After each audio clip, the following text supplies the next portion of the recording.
Therefore. Well, good evening. How is everybody this evening? Good? Yeah, it's nice to ask the audience a question, huh? Yeah. Well, welcome to the Nampa City Council meeting, and I would assume, Mark, are we on? Yep, okay. So we have a tradition here, and that is that we open in prayer as we get started and say the Pledge of Allegiance. And James Bliss with Lakeshore Drive, the pastor at Lakeshore Drive Baptist Church, is here this evening to open us in prayer. James, thank you. It's so good to see you. And thank you for being here this evening. And then thank you for leading us in the pledge after you pray. Thank you. Let us pray. Heavenly Father, we love you. We thank you for the privilege we have to be able to come boldly unto the throne of grace. And Lord, we ask as we come before you, Lord, that you just give wisdom and direction during this time, this meeting. We thank you for each one that's part of this council. Lord, we ask as everything that is done tonight would bring honor and glory to you. We do pray for our country. We pray for our city, Lord. We just pray that your will be done. In Jesus' name, amen. Amen. I pledge allegiance to the flag of the United States of America and to the republic for which it stands, one nation under God, indivisible, with liberty and justice for all. James, thank you so much.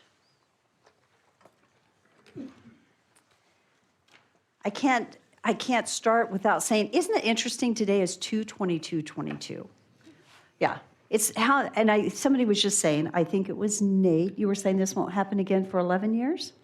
I don't think so. Yeah, so I thought, that's kind of a cool date today? Mayor, did you stop at 2:22 today, time-wise, too? Yeah. I didn't, I missed it. You guys tried to, but then you missed it. Yeah. Yes. Okay, well, let's start with roll call. Rodriguez, Here. Bruner, Here. Bangula, Here. Levi, Present. Haverfield, Here. and Bauer. And Bauer is absent tonight, and he sends his apologies, but due to weather, he had planned to join online tonight. He's traveling, and but his flight got delayed, so he's in the air. So he's unable to join us this evening. So we're going to begin with the consent agenda, but before that, are there any changes, additions, amendments to the agenda that anyone is aware of? Seeing none, the only thing that I think we may shift is Cody here? I don't see, hi Cody, you're right there. Depending, since you have a public hearing, you have to stay that late, but I thought we'll take your action item after that, just so in case we're here really late, you don't have to sit here a long time. So we may adjust that. And if there are no other changes, I would stand for a motion to approve the consent agenda as presented. So moved. Is there a second? Seconded. Thank you. It's been moved and seconded. Is there any discussion? Seeing none, roll call. Rodriguez, Yes. Bruner, Yes. Levi, Yes. Bauer. Oh, Bauer's not here. Jangua Yes. and Haverfield. Yes. We do not have any proclamations this evening. So we're going to move on to the next section on the agenda, which is a Nampa resident wishing to speak on an agenda or non-agenda item. But the first item that we're going to do is have a recognition of Cash Olson. Kat, where did you sit? Oh, right in front, Cash. Cash, come on forward as we talk about why you're here. And Cash was recently awarded the Code Official of the Year by the Idaho Association of Building Officials. Come on up here. And we just want to say congratulations, but I would like to ask you, tell me about how long you've been here, everything that you do for the city. I'd like to just hear more about you. Well, first time around was back in 1996. I was here for about 2 years. Decided I wanted to go out and make my fortune. Returned in 2005 without making that fortune. Been here ever since. So it's about, what, 17? Yeah, almost 17 years this time around. So. Cash, you have faithfully served and have such an incredible reputation. And I just want to thank you for the service that you provide to the building community, for your can-do attitude. No, thank you. And the customer service, and it's important. So thank you for being an example of that. Thank It's you. appreciated. So thank you. It's a And great place to serve, and there's a lot of great contractors out there that I know personally, and which is a sad thing. But anyway, yeah. I don't know why is it a sad thing? Because I know them by their first name, and You've they served always them call so me when they long. have trouble with somebody else, and like, okay, It's because you take the call and you answer the questions. yeah. Yeah. So it's okay, though. Thank you for that customer service. It is appreciated. And we would like to get a picture. And Rick, are you doing the duties? Yeah. Okay. So if you want to come up here, and we could actually all get behind him if we want to. Give him an applause. Yes.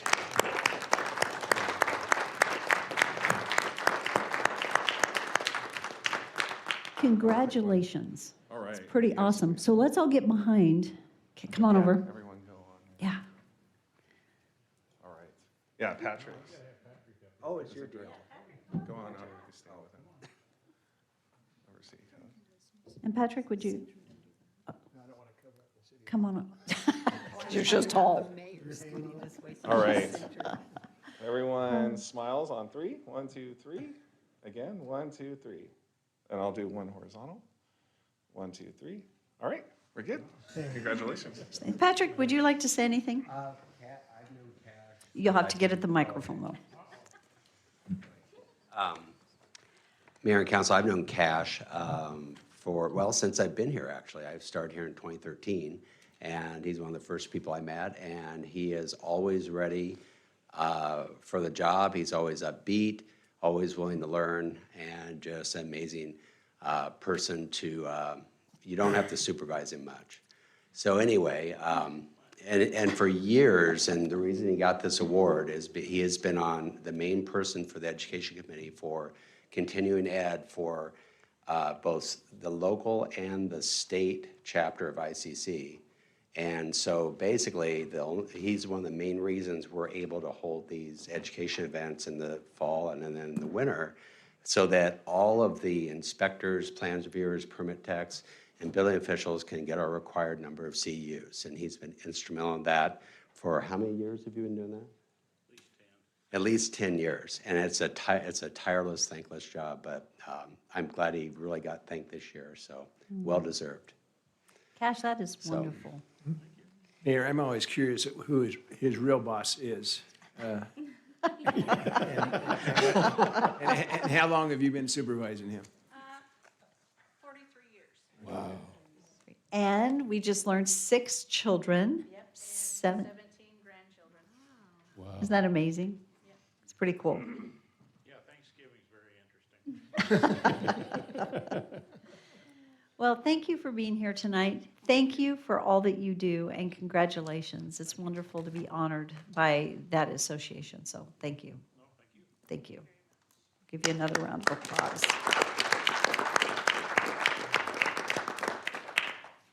And no, you don't have to stay. You can go home. Yes. Oh, yeah. If you're wise. If I can get out through the door, I got this big head now. The next item on the agenda are agency reports and commission reports. And tonight we have a report from our interim superintendent at the Nampa School District, Greg Russell. Greg, thank you for joining us this evening.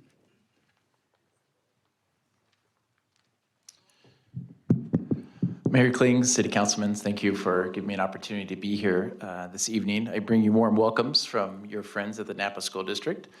It is good to see some familiar faces. Some of you may not know me. My name is Greg Russell, and as our mayor has mentioned, I'm serving as the interim superintendent for the Napa School District. And I'm here tonight to share with you just briefly a little bit about a supplemental levy we have coming up. And just if you have any questions after that, give me an opportunity to ask that. So on March 8th, we have a supplemental levy that is coming up in an election. I usually start by explaining the term supplemental. While it may sound like it is supplemental to our district, it is actually very vital to many of the things that we do within it, and I'll share a little bit more information about that. You know, when we started this levy, there were three lenses in which we wanted to run this levy through. The first one was a commitment to excellence and making sure that our schools always provide the needs for our students and give them the excellent education that they deserve. The second is ensuring that we continue to have strong relationships with our patrons. Our community has been very supportive of the Napa School District over the years, and we want to continue to have that move forward. And then the last one is to ensuring that we be fiscally responsible. We understand the world that we live in, especially when it comes around taxes, and making sure that our burden that comes from the district is something that doesn't overburden our patrons. Just a little information about our district. That number is actually up to 13,751 students. So we are a large school district. We have over 1,200 employees. We have 42 buildings and 25 schools, over 2 million square feet that we have to take care of, 600 acres, and we are the third largest school district in the state. So a district that size has many needs. We're very proud of our district. We are asking in this levy for $8 million per year for a total of $16 million over 2 years. This graph here just shares some of the main pots. This is a drastic drop from our previous levy. Our current levy that is on the books right now is ending at the end of the fiscal year. It is about $5 million less than our levy that is on right now. Some of the main things you'll see on it are our technology, our teaching staff, and our current programs, which I'll explain in just a minute, and then our curriculum. Those make up the main ones. And those are not supplemental. Those are actually very critical to the functioning of the district. As I mentioned about our staffing and programs, that is a huge chunk of this levy. We do have teaching positions and classified positions on this levy that helps us reduce our class sizes and provides some of the instruction that we need for our students. We have curriculum on our levy. We have a curriculum adoption cycle that occurs, and it's very important that we stay up on that to ensure our students have the most up-to-date curriculum. When I was a teacher, my curriculum was often 6 to 8, if not more years old, and so it's very important that we continue to have updated curriculum. So we're excited to be able to have that opportunity and want to continue that. This will also go and support our athletics and activities around new uniforms, providing them transportation, just giving them the access they need to those things. We are very proud in the district about our early childhood education programs and being able to expand those and provide those opportunities for some of the families that may not have those otherwise, and money towards our levy would go towards this as well. Technology is a really important one, ensuring that our teachers and students have the devices they need and making sure our students are ready for the 21st century. Our technology staffing is on that as well, and so is the internet infrastructure, so that those devices can all run. It's important. Lastly, some other things that are important on this levy is our security. We are updating our security cameras throughout our schools, and transportation, as I mentioned already, field trips, athletics, activities, those type of things, and our playgrounds, making sure that our playgrounds stay up to date. We've been doing that as well, and we only have a few left. If you've driven around town, you may have seen some of the newer playgrounds, and it's great to see those. This just shares a little financial information about our levy. As I mentioned, it is about $5 million less, and the big reason for that, if you kind of would look up there, you'll see it has to do with our school facility upgrades. In our previous levy, we asked for about $3.5 million.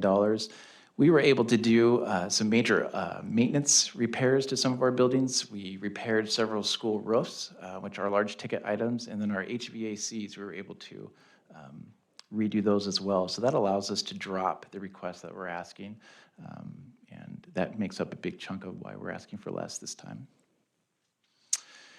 This just shares, as we look at our levy rate as we go through the years, we have been very cognizant of making sure that we drop that as much as we can.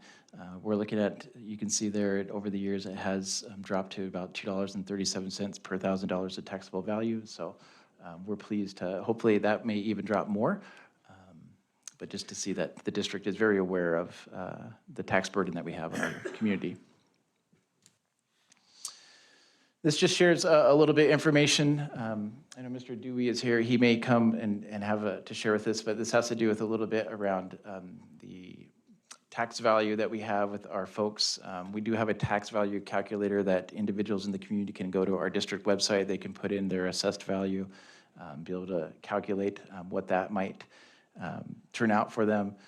This just gives you kind of examples of, we believe that it will be a less tax burden for our patrons, and would encourage folks to head out there and learn more about how it might impact them individually. That was quick and sweet. Do you have any questions that I could answer for you? Or Mr. Dewey is here as well, and he may be able to. Mayor, Yes. thank you, Greg, and nice to meet you. Nice to meet you. Question that I've been asked lately is how much of the lottery money actually goes to the schools, and specifically what comes to Nampa and what does it cover? Yeah, it's about $1 million, $1.1 million, and is used for student-occupied buildings. So it is actually a really important part of our district that helps us. What are some things we've done? Parking lots? Actually, parking lots aren't acceptable with it. Actually, to put it in perspective, our East Valley roof alone is about a portion of that is only about $800,000. So you figure with 26 of our school buildings that need to be there, 1.1 million doesn't really go that far for us. Thank you.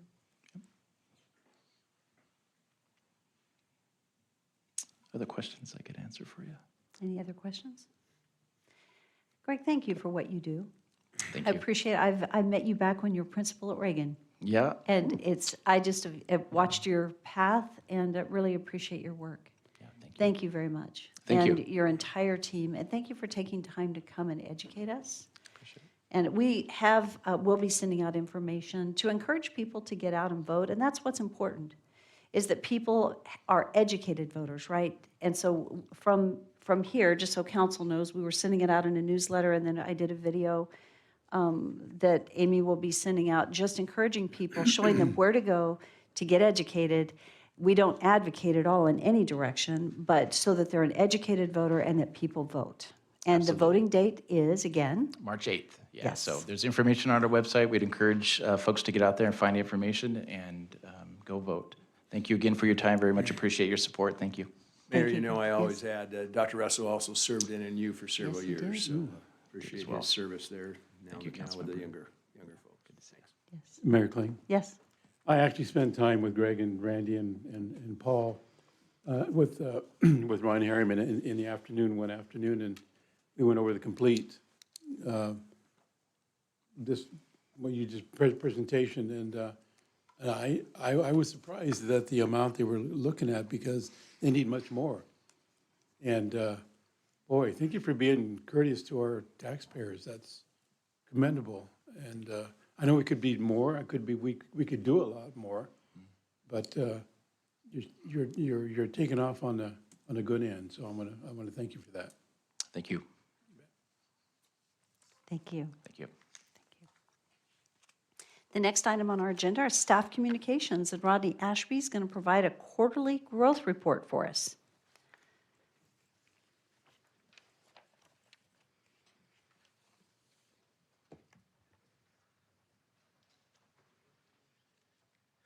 Thank you, Mayor and Council. Everybody's telling me I need to take 2 minutes and 22 seconds, but hopefully I don't go more than twice that. 2 hours. Yeah. I'm just going to quickly cover these topics. Growth, what we've seen in 2021.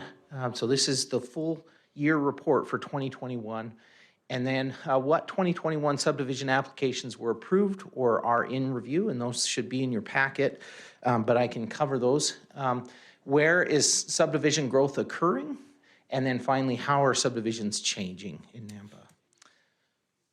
So the first one here, Nampa has grown at a 10-year average growth rate of 3.44%. According to Compass, our Metropolitan Planning Association, our estimated population in 2021 is 110,980. This growth is significant and impacts the city's ability to provide services and maintain our infrastructure. So you can see the red line there is the rate and fluctuates a little bit there, of course. And then the blue bar graph is the population increase. All right, so to put this into perspective, just wanted to give you quickly the numbers from 2020. In 2020, we had 11 preliminary plats with 1,462 dwelling units approved, 3 short plats with 32 dwelling units approved, and 29 final plats with 1,444 dwelling units approved. So you can see here on the slide, there's significant changes. Even in 2021, we're seeing a significant change. Final plats weren't quite as much, but preliminary plats were significantly higher and almost double that amount. So we anticipate that having an impact in the next few years as we see those start to build out, those final plats start to build out. Oh, I forgot to make sure you're aware of this one. Most of the dwelling units cited above are single-family homes. A multifamily development often does not require the subdivision process. So if it's in a BC zone, it doesn't need a subdivision, it's a multifamily development and gets a CUP, it wouldn't be reflected in these numbers. And Rodney, if I remember correctly, you're going to come back with some of those numbers at Yeah. some time at the next report. You're going to update us on what we saw in the multifamily. Correct, yeah. We just didn't feel like the numbers were accurate enough, and so we're refining those, and we'll be back with multifamily numbers and permits, related permits. Thank you. So you can see here where the growth is occurring. In the past, last year, we said the growth is occurring to the northeast and to the west. But now you can see that now the south is seeing a significant amount of growth. These are only showing final plats and where they're occurring in the city. So to dig into a little more detail on preliminary plats, I'm going to show this slide in this map in 2 different slides. And preliminary plats, again, could be 3 years out, it could be 7 years out, it just depends. However, I will say we're seeing preliminary plats get developed quicker than we ever have before. They're coming around a lot faster, turning into final plats and then permits.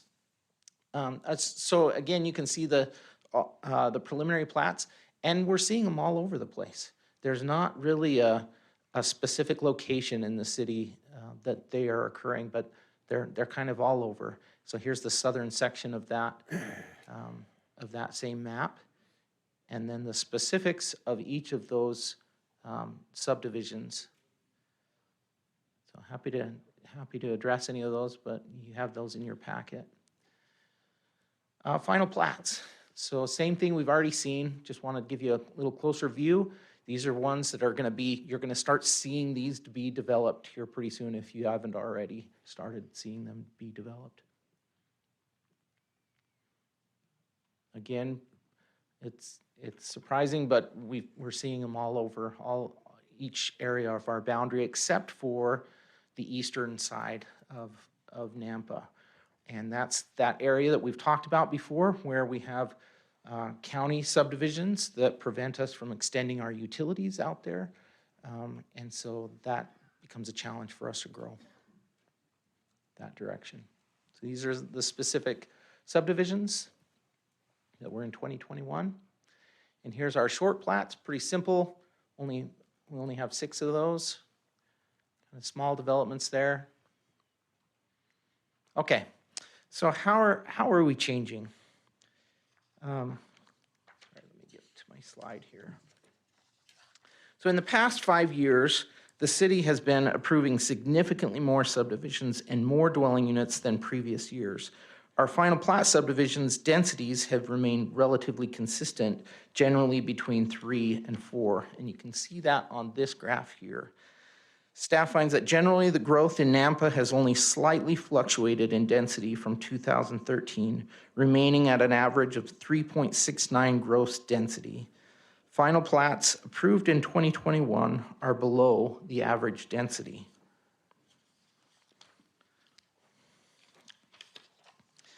This graph shows the number of units approved for final plats per year in black and the number of acres approved for final plats on the bottom development in gray.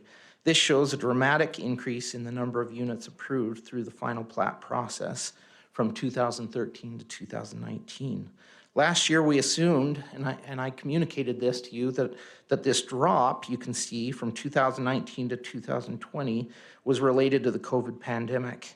However, a slight decrease in 2021 indicates that other factors are impacting these numbers. The number of units approved in 2021 may be related to the number of preliminary plats entering the development process. We had a record number of units approved in 2021 through preliminary plats. That was that first slide I showed you. These units will likely not be reflected in final plats for several years.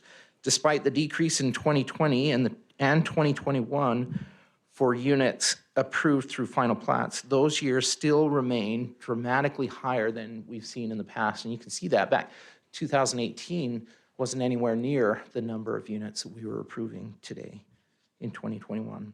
The year 2021 shows a slight decrease in the number of units approved in final plats, but the acreage consumed went up. This is another indication that subdivisions in 2021 were less dense than previous years, and that the acreage of developed land per unit was increasing. In late 2021, however, the City Council, adopted a code change to encourage more density. A trade-off to allow smaller lot sizes with the requirement to provide greater open space will likely help this number to better preserve agricultural lands. Large lot single-family subdivisions are accepted nationwide as one of the greatest contributors to sprawl and conversion of ag land into an alternative use. Increasing density, even marginally, preserves greater amounts of farmland. This often feels counterintuitive when you are trying to approve development that feels incompatible with the ag land around it. But preservation of ag land is a different goal than compatibility with large acreage parcels. And that is all I have for today, and I'd be happy to answer any questions. And again, I'll bring back more data on multifamily the next time I do my quarterly presentation. Rodney, thank you so much. Council, do you have any questions? Mayor? Yes. Thank you.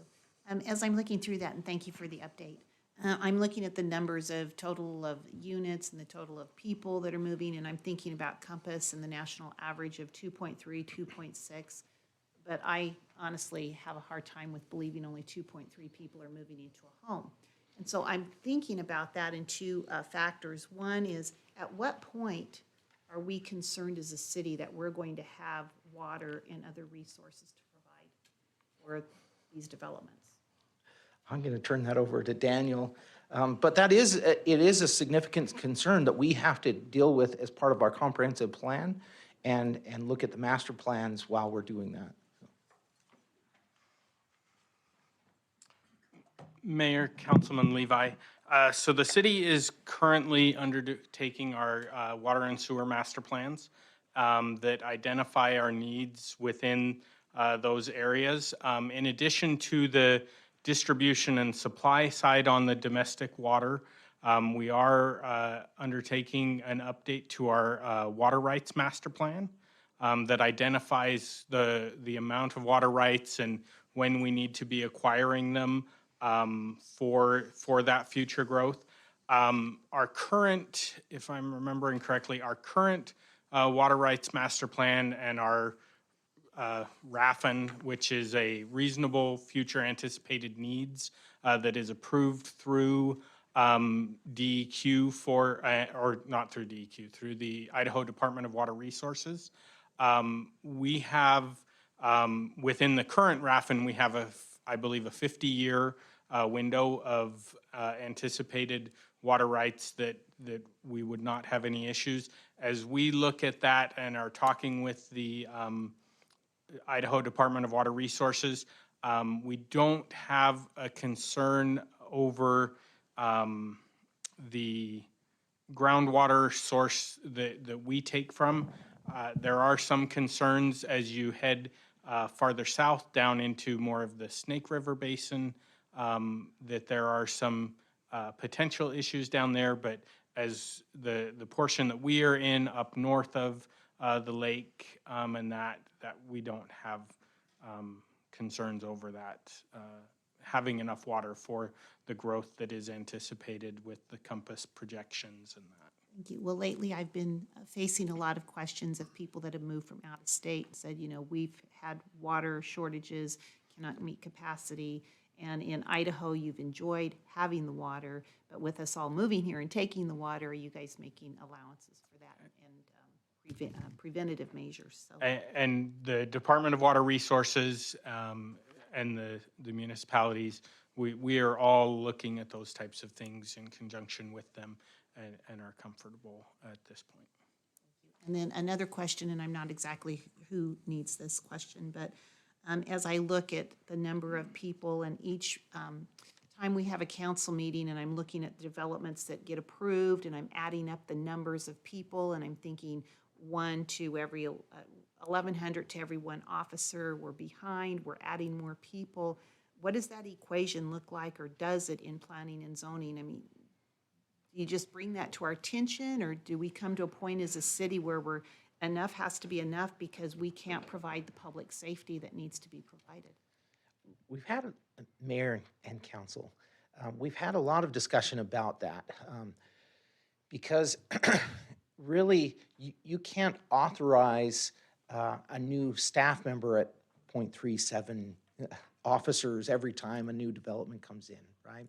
So it has to come back to the budget process. So I feel like it's more informative, and Mayor, help me with this if you feel differently, but I feel like it's more informative to help you see that as growth happens, we have to consider that need at the budgeting process so that when you're working through the budget, there's justification for why we're needing those new officers and support staff. You know, one thing we might want to do in the budget process is to provide the annual report. That since the last budget, we have added this is how many requests have come in, and add up all those 0.25, 0.37 to see what did that equal. And I think it would help, don't you think that would be helpful to council to be seen that over the last year, we've approved this much, and this is what the increase would be? Because it's difficult to keep pace with that. Well, thank you for entertaining my questions because they're important to the people that are asking, and I know they're watching, so thank you. And I'd like to make one more comment, and then Councilman Haverfield. So the Department of Water Resources has done presentations to the Treasure Valley mayors, and they have said, as was represented by Daniel, that actually there are not concerns that they have brought forward for our aquifer, especially for where we are. There are areas, as Daniel referenced, in this area, the Treasure Valley, where the aquifer is not as strong, but exact where we are through this basin, I've not heard that there are any concerns over the supply of water in our aquifer, based on the understanding and the discussions. And I think if I heard you, that's the same thing you shared, that's the same thing that was shared with us through the Department of Water Resources. So that's a really good question, though. Thank you. Councilman Haverfield. Daniel, I have a question for you as a follow-up on the water. The base or the aquifer that we draw from, is it the Boise River aquifer? Yes. How large of a population base does it serve? Is it the whole valley? That is not something I specifically know the answer to. So we're not the only one using that water? We are not the only ones using that, but as the Department of Water Resources looks at that, they are looking at not just Nampa, they are looking at all the other communities and their growth projections and the entire basin to say whether or not there is adequate capacity. They're not looking at it in a vacuum from city to city. And I'll just make a statement. We're seeing a lot of people move here from California where there is water concerns, drawdown of aquifers, depletion of underground water, but there's injection wells that they have down there to try to replenish that water. We don't have any injection wells, do we, in the valley? I would not say we don't have any. I'm not specifically where. I believe, if I'm remembering correctly, out at Micron, there may be some injection wells that they draw up and then put back down because they're non-consumptive. But that's I'm not the expert on that one, unfortunately. Were they re-injecting water that was used in their processing? Is that what they were doing? Cleaning it and re-injecting it? Believe, but don't quote me on that one. Okay. Last question.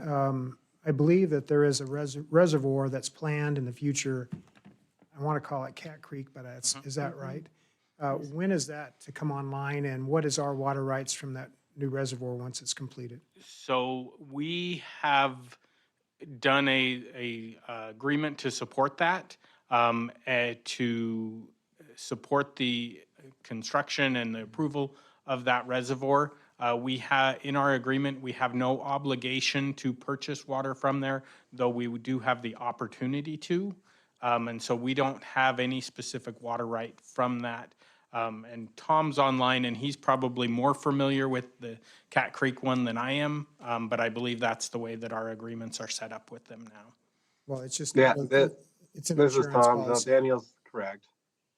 This is, yeah, that's that we have an MOU to obtain water rights, pending that they actually construct the facility that they're proposed to us, which is, we haven't heard an update for a while, so I don't have any new information, but it's a non-binding agreement for water rights if they can build that facility. And as far as the recharge goes, that's the recharge in this part of the state is just not something that's Not necessary. being done right now. Over in the east part of the state by Pocatello, Idaho Falls, they're doing recharge in that area for the aquifers because they're having a much more severe drawdown. And as Daniel was saying, that our aquifers are pretty steady here since we're kind of at the bottom of the basin. And so we're lucky that we have that. Thank you, Tom. Thank you, Daniel. Mayor, you. Yes. just a clarification. I think we forget all these individuals that are moving in here. We are spoiled here in Nampa and Canyon County. We have two sources of water. We have the irrigation water and domestic. Most municipalities are not aware of that. So when we say we don't have a challenge with the domestic water, with the aquifers, I don't want to get the perception out there that we may have with this drought, that it may affect our irrigation supply here. And then people thinking that, well, yeah, that's no problem then. I guess we're just fine. Well, that's not the case. That's a whole different source. Thank you for saying that. I appreciate it because I will say that Tom is putting together a drought committee, and it's made up of the 3 irrigation districts and the various agencies and citizens that are coming together to talk about what to do as we step into this next season and the potential for drought. But the drought does not impact the aquifer. And just for clarity, and I'm glad we're having this discussion, one of the things that we hear sometimes in our public hearings is the water issue. And people talk about wells going dry. Well, when you go further south, there's a different shelf of water, and that is a little bit different. Also, the wells that have gone dry are typically wells that are maybe 60 feet, maybe 100 feet. The aquifer that we're talking about that the city draws from, those wells are 300 feet minimum. And Tom could speak to this better than I, but these are very deep wells. The aquifer's at a totally different level. So when people complain and talk about that, they're not talking about the aquifer that we're talking about. And so you've got several different areas here. And then as Darrell mentioned, we very likely will end up needing to be careful how we use our water for irrigation purposes. And I appreciate Tom being proactive, and we've got a committee that's going to be working together to talk about how we address that before we get into it. So good questions, good discussion. Thank you. Rodney, thank you so much. Appreciate it. Okay, At this time, we're going to move into our new business items. And Rick, I'm going to let you come forward, if you don't mind, and just give us the introduction to all of it. And then we'll go one by one, and we'll just leave you standing there as we go through that. Thank you. Good evening, Mayor, Council. The reappointments were already on your consent agenda, and that's just going to be kind of the normal protocol moving forward. The new appointments of new people are listed on items 1 through 5 for your consideration this evening. I was happy to have the support of Christy Watkins helping with the Bike Ped committee appointments, which are listed as on 1 and 2. I don't know if Laura's here this evening. She might be online. I know Parker is present. Parker's right here, young man sitting over here. And for the Gulf Commission appointments, Fred Sutton and Clint Beers are listed on 3 and 4, and both of them, the gentlemen, are present. Fred Sutton there and Clint Beers here. Welcome. And I don't know if Ryan Genther's here, 5'5". I don't know if I didn't get confirmation that he'd be present, but those are the considerations for you. We went through the normal process. We got a healthy number of applicants for these positions and went through the interview process, and we feel that the 5 names before you on items 1 through 5 are the ones who will serve on these commissions the best. So I'll stand for any questions. Are there any questions?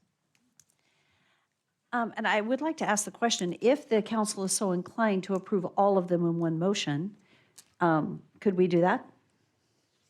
So moved. Second. Okay. Is there any discussion?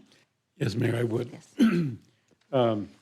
I spoke with Parker. He's quite a young man, and I'd like to hear from the candidates or the appointees. I want you to meet Clint and Fred Sutton, and give us a little bit about their all history. Shall we vote to approve them first? Yes. Okay, let's do that, and then we'll have you come forward, and we'll Okay. let you say a word. So there's been a motion and a second, and I don't believe any discussion, so roll call. Rodriguez? Yes? Angula? Yes. Levi? Yes. Haverfield? Yes. And Brunner? Yes. Perfect. So feel free, all of you, come forward and go ahead and share your name and why you're interested in serving. Whoever, just come all up at the same time. And thank you so much. So go ahead and just share your name and which commission you're appointed to. And I'm Parker Fitzen. Going to be serving on the Bike and Pedestrian Advisory Committee, it looks like. So I first got interested in serving in this position a few months ago because I had a car that just died. So I had no car for about 3 months, and I was living, basically just going everywhere by either walking or using an e-scooter that I got. And that really forced me to see the city from a completely different perspective than I had for the past few years. And it kind of showed me a lot of the areas where we're doing good, a lot of the areas where we really need improvement.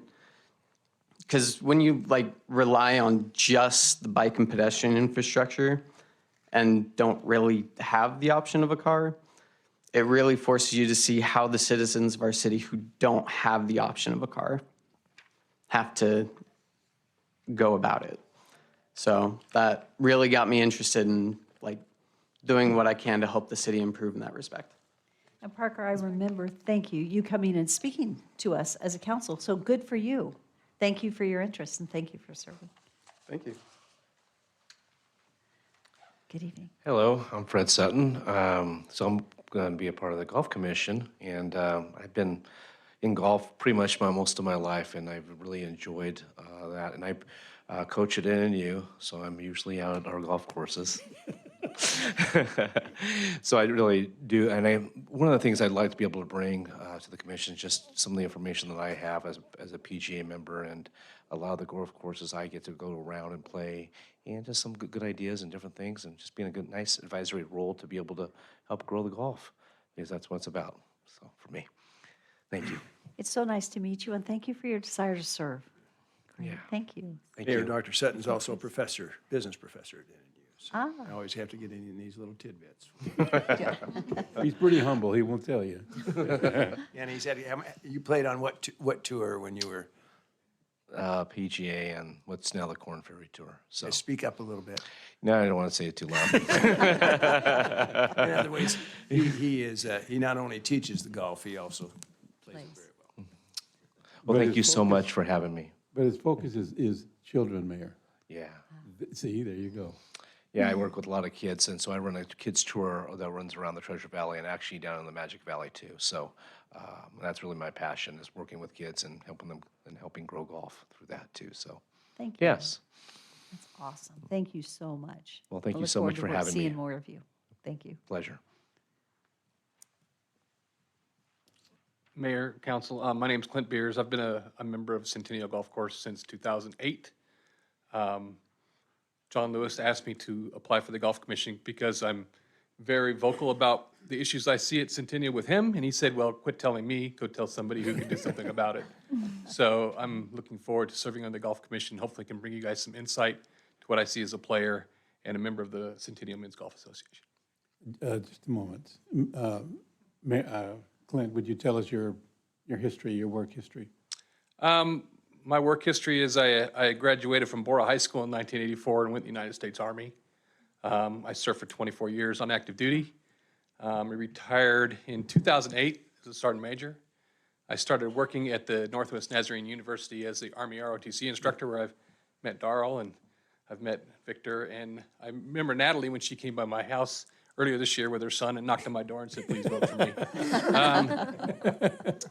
I've been teaching I taught Army ROTC for about 6 or 7 years at Northwest Nazarene, Boise State, and College of Idaho. And then they had me do some things that I didn't want to do as far as traveling back for summer camp, so I decided to go. I work out at Gowan Field as an operations manager. So that's my history. Thank you for your service. Thank you for your Thank service. you for your service. And Mayor, by reading through his history, I didn't realize, and I don't think Randy did either, that he's a Bora Lion. So both Randy and I are also a little before your time. I'm waiting for it to tear them down. They've tore down Franklin, they tore down West Middle School, and I figured Bora's got to be next. Did you go to West also? I did. Yeah, so. Where'd you go to grade school? No. Franklin Elementary. They tore that down too. Couch. Yes. You're cut off. I'm not going to get out of here early tonight, yeah. Thank you so much for serving, and thank you for coming forward, all of you, to introduce yourselves. Appreciate it. Thank you. So I'm excited about this next item on our agenda, and Rick, I'll let you come back. This is the appointment of our city clerk. Good evening, once again. This next item before you is consideration for an appointment to our city clerk. Deb Rosen, of course, retired, and we put out a posting and a search, and I sent a memo to each of you about a week and a half ago with a cover sheet and some support documentation. So we went through a search, and the top applicant that emerged from that is an external applicant. She's with us this evening, Mrs. Charlene Tim, and her husband. She emerged. She has over 20 years of experience as a clerk with a lot of familiarity, especially with planning and zoning, business licensing, and the legislative affairs, carrying out council meetings and all related items pertaining to that. So the cover sheet pretty much covered everything in there. We did have, we went to 3 interviews. 2 of the council members who are present, Councilman Rodriguez and Haverfield, were part of the interview committee. And again, Mrs. Charlene Tim emerged as the top candidate. And so it's my recommendation that she be appointed, and the mayor has supported the process and her as the recommendation that's emerged through the process. As the committee did, yes. Yes. As the next city clerk in Nampa, I believe that she will serve us well, and she'll bring familiarity with a lot of processes that will help serve the city well. So I have a question. Tell me she didn't go to Bora. She went to Bora. Please. I don't think so. Jealous is all. Clint's already smiling over there. So with that, Mayor, I turn it back to you. If there's no further questions, I'll go ahead and sit down. If there are no questions, I would stand for a motion to appoint Char Tim as our next city clerk. Mayor, And I'll say too, Victor and I were a part of the interview process, and I thought it was very well done, very strong candidates. She just really stuck, hit a lot of things that we were looking for as well. But it was a very fair process, and I think without, getting into the other candidates, they were all exceptional. So I'll make the motion that we approve Charlene as our next city clerk. And I'll second that. It's been moved and seconded to appoint Shar as our next city clerk. Is there any further discussion? Seeing none, roll call. Bruner, Yes. Pingula, Yes. Levi, Yes. Rodriguez, Yes. and Haverfield. Yes. And Shar, would you like to come up and say a few words and introduce yourself? And your husband. I guess we'll let you just introduce your husband back there. Didn't realize I was this short. Madam Mayor, council members, thank you so much for appointing me as your next city clerk. I'm extremely excited, and I can't wait for my first day to start with the team. So when is that, Mayor, or when is that first day? March 14th. 14th? Yes. Now, you come from Boise, right? I am currently working for the city of Boise, correct? Wonderful. Any other questions, comments? Well, we're excited to have you join our team. So we look forward to March 14th. Great, thank There you. you go. Thank you. Thank you. And congratulations. I see your husband smiling back there. Yes.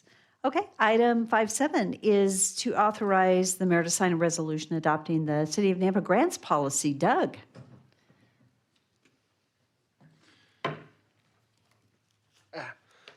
I so look forward to the Mayor, can we day. just move on this, or do we need to hear the presentation? Not necessarily, unless you have a It's okay. question for So- Doug, we can. So move. Second.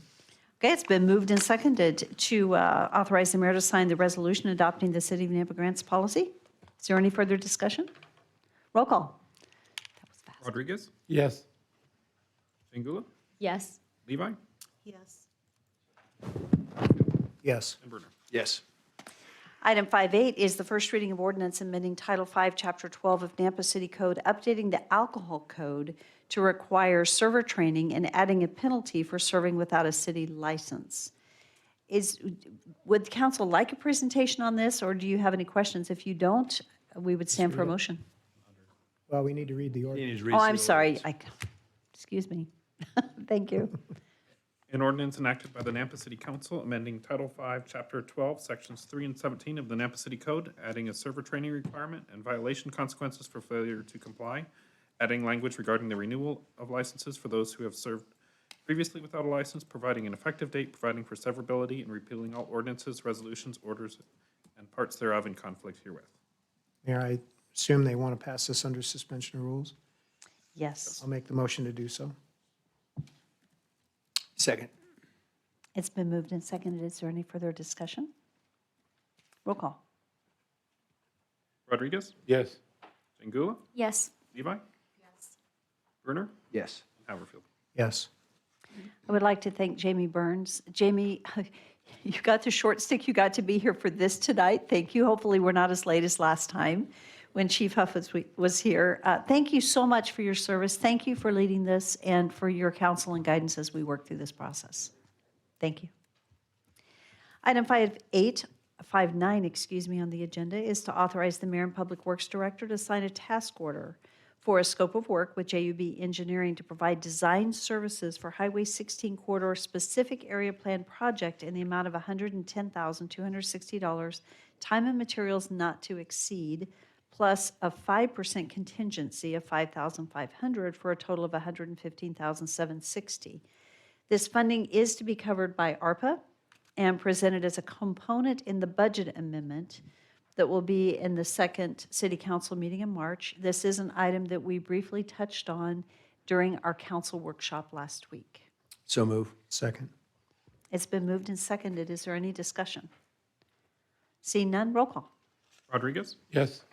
Pingula, Yes. Levi, Haverfield, Yes. and Bruner. Yes. Item 5.10 is an action item to authorize the mayor to sign the professional services agreement for crack filling and sealing of runway 1129, including a parallel taxiway connectors and taxi lanes at the Nampa Municipal Airport as required by the Federal Aviation Administration for Airport Improvement Program, AIP 37, with JUB engineers to complete the engineering assistance in the amount of $73,190. So moved. Second. Is there discussion? Roll call. Rodriguez? Yes. Jingula? Yes. Levi? Yes. Brunner? Yes. And Haverfield. Yes. Item 511 is similar. It's to authorize the mayor to sign a professional services agreement for crack filling and sealing of aprons, taxi lanes at the Nampa Municipal Airport with JUB to complete the engineering assistance in the amount of $49,690. This is, I believe this is a separate item due to the grant nature of how it's funded. I'll make a motion to authorize you to do so as stated. And I'll make a comment too, for those listening. The city's match is only, on this one, is 7.5%. Is that right, or is that the one prior? Anyway, our cost is extremely low compared to what the FAA grant is paying for that crack seal, so. 7.5% is correct. For $330,000, we're only, our investment's $24,000, so it's a pretty good return. I made Yes, the it motion. is. Was there a second? There was not a second. Is there, was, No, I have a question before I do Before the second, or you want to have discussion? I'll do second. I'll second it, and then we'll have discussion. okay, so go forward with your Okay. discussion. I was just wondering, on the previous motion and on this one, why isn't, could the city do that at a lower cost? Could our streets department fix these runways? Could I ask Don to come up and speak about that? Or Jeff? Or Jeff, one of the two? I guess Jeff. Mayor and City Council, Councilman Rodriguez. So this was an opportunity for us to get this funding. We are doing all of those crack seal and all the sealant for the surfaces. We certainly could do that in-house, but it would take away from efforts, and we're already underfunded for the streets that we have. So this is just an opportunity with the recent funding that came out. So it's Oh, I see. So it's basically a funding issue that's Yeah. regulated then. and perfect timing for the airport because we're in need of it. So. Okay. Thank you. Thank you. Any further discussion? Hearing none, roll call. Brunner? Yes. Jingula? Yes. Levi? Yes. Rodriguez? Yes. Haverfield. Yes. So it is just about 6:30. I know that we do have Doug Adams here and Don Barr for the fleet billing section. I don't know how long of discussion this would be to go ahead and get this done so they don't have to sit here for the next couple of hours. Mayor, I can only speak personally, but they've been so good about at least meeting with the council on this and advising us and so on. So at least for me, it's not going to be a long one, but I'm not going to speak for the other. Well, let's go board ahead and members. open this item then. That way you guys can go Yeah. home. So item 512 is an action item, and this is to authorize the mayor and city council to consider and pursue construction of a $7.1 million fleet building. This is a 20,000 square foot building and street facility expansion of 3,800 square feet with funding through a loan from general fund balance in the amount of $5.6 million, with $1.5 million coming through street impact fees. This is approved in the FY 2020 budget, and this is not a lease, just to be clear. Jeff, do you have a brief presentation? I do, very brief. Thank you. You guys have heard it over the last year. We've been working together. I want to just say Doug Adams is our fleet superintendent, does an amazing job and has helped put this together. Don Barr is a street superintendent and also working on this team. And then Doug Racine has been super helpful on the finance side, which is difficult. So I think we had a great team and we really appreciated the support of the council. So spending about a year and a half, I'm not going to go through all the timeline, but we went from a master plan process through this planning committee. We've been to council several times. Last summer, we came with an alternative funding source. You said, go back to the drawing board, and we did. So with the help of Doug Racine, we looked at some different options and funding, and so that's what we're proposing tonight. Again, we have facility needs. If you look at the picture in the right-hand corner, that's kind of, and I was just down there, they're working on these facilities and Doug's crew, and this is cold out, and they have that, it's hot out in the summer, and there's safety issues inside. So there's seriously needs on the fleet side. Streets, of course, just added 15 miles of streets this year. And so we're gonna need capacity, and this helps the needs there. We looked at 4 scenarios, and that is not spelled right. So the first was to find an off-site building. We could not find one within 3 miles. The second one was expand the current facilities. We turned out to be 5.1 million, and it only got us 10 years out. We looked at the third building, which was building a larger facility. That was 11 million. That price was too high. And then we came up with option 3B, which was what we're presenting tonight, and it's a new fleet building. It's expanding the existing office facility for the streets admin building, and then the streets takes over all that east wing for additional space. And that was 7.1 million, and this is what we're proposing tonight. There is an option 4 if we don't do that, and that's to outsource, and the cost to outsource is in the vicinity of $400,000 a year starting. If we looked at all the funding options, and then we put finance options together for 3B, and this is really the final slide. And I don't know if, Doug, if you have any input at this point on financing. Yeah, very briefly. It's a challenge to look at the funding of the city and make sure we spend it wisely. The last thing I want to do is support something that doesn't provide us a return, help us avoid cost increases, and doesn't provide a service for the city. If I were to look at this from an Albertsons point of view, we'd probably say, no, we don't want to do this because Albertsons wants to focus on their core business, selling groceries. Well, what are the core functions of the city? This is one of the core functions of the city. We provide this service. And by doing so, we do 2 things, actually 3 things. We avoid cost increases to a certain extent going down the road. Don't be surprised, though, when we can bring a budget forward, there will be increases in the fleet budget because of the price of doing business, but this helps us to be able to do business. The second thing it does is it allows us to loan money to ourselves and pay ourselves the interest. Over time, this could be as much as $500,000 to $600,000 over the 20 to 30 years that we're paying back to ourselves. And thirdly, it helps us create a revolving capital fund that we can use internally to loan the money to ourselves, pay it back, and then use that again for the next capital need without having to go or minimize our need to go to external sources to fund city needs. Now, the reason we have the cash this year is because of a one-time improvement in the sales tax funds from last year. We really had a strong increase of about $4 million that we did not budget for, did not expect. That will not happen again. We might have a little bit of an increase, but not to this extent. The economy is softening. The sales are softening. We're not in danger in any means, but it's not going to happen again. So we have this money, and I think this is one of the wisest use we could put it to, would be to invest in ourselves and help us preserve one of the core functions that we need to be able to do. Mayor, question, I'm ready to make a motion, but question first, and in case I dreamt this, I dreamt a lot of things, but my understanding in our discussion, no one has a crystal ball, but there may even be some opportunity to service some other smaller municipalities and actually make revenue through this expansion from other municipalities. So I did not dream that. Okay. Correct, Mayor and Council. There is an opportunity for some insourcing. I've been approached already by other agencies, and there is that possibility. I can't make any guarantees, but there is definitely a possibility. Mayor, I'm ready to make the motion and authorize Mayor and City Council to go ahead and authorize the new fleet building and street facility expansion through a loan from the general fund balance in the amount of $5.6 million and $1.5 million from street impact fees. I'll think of that.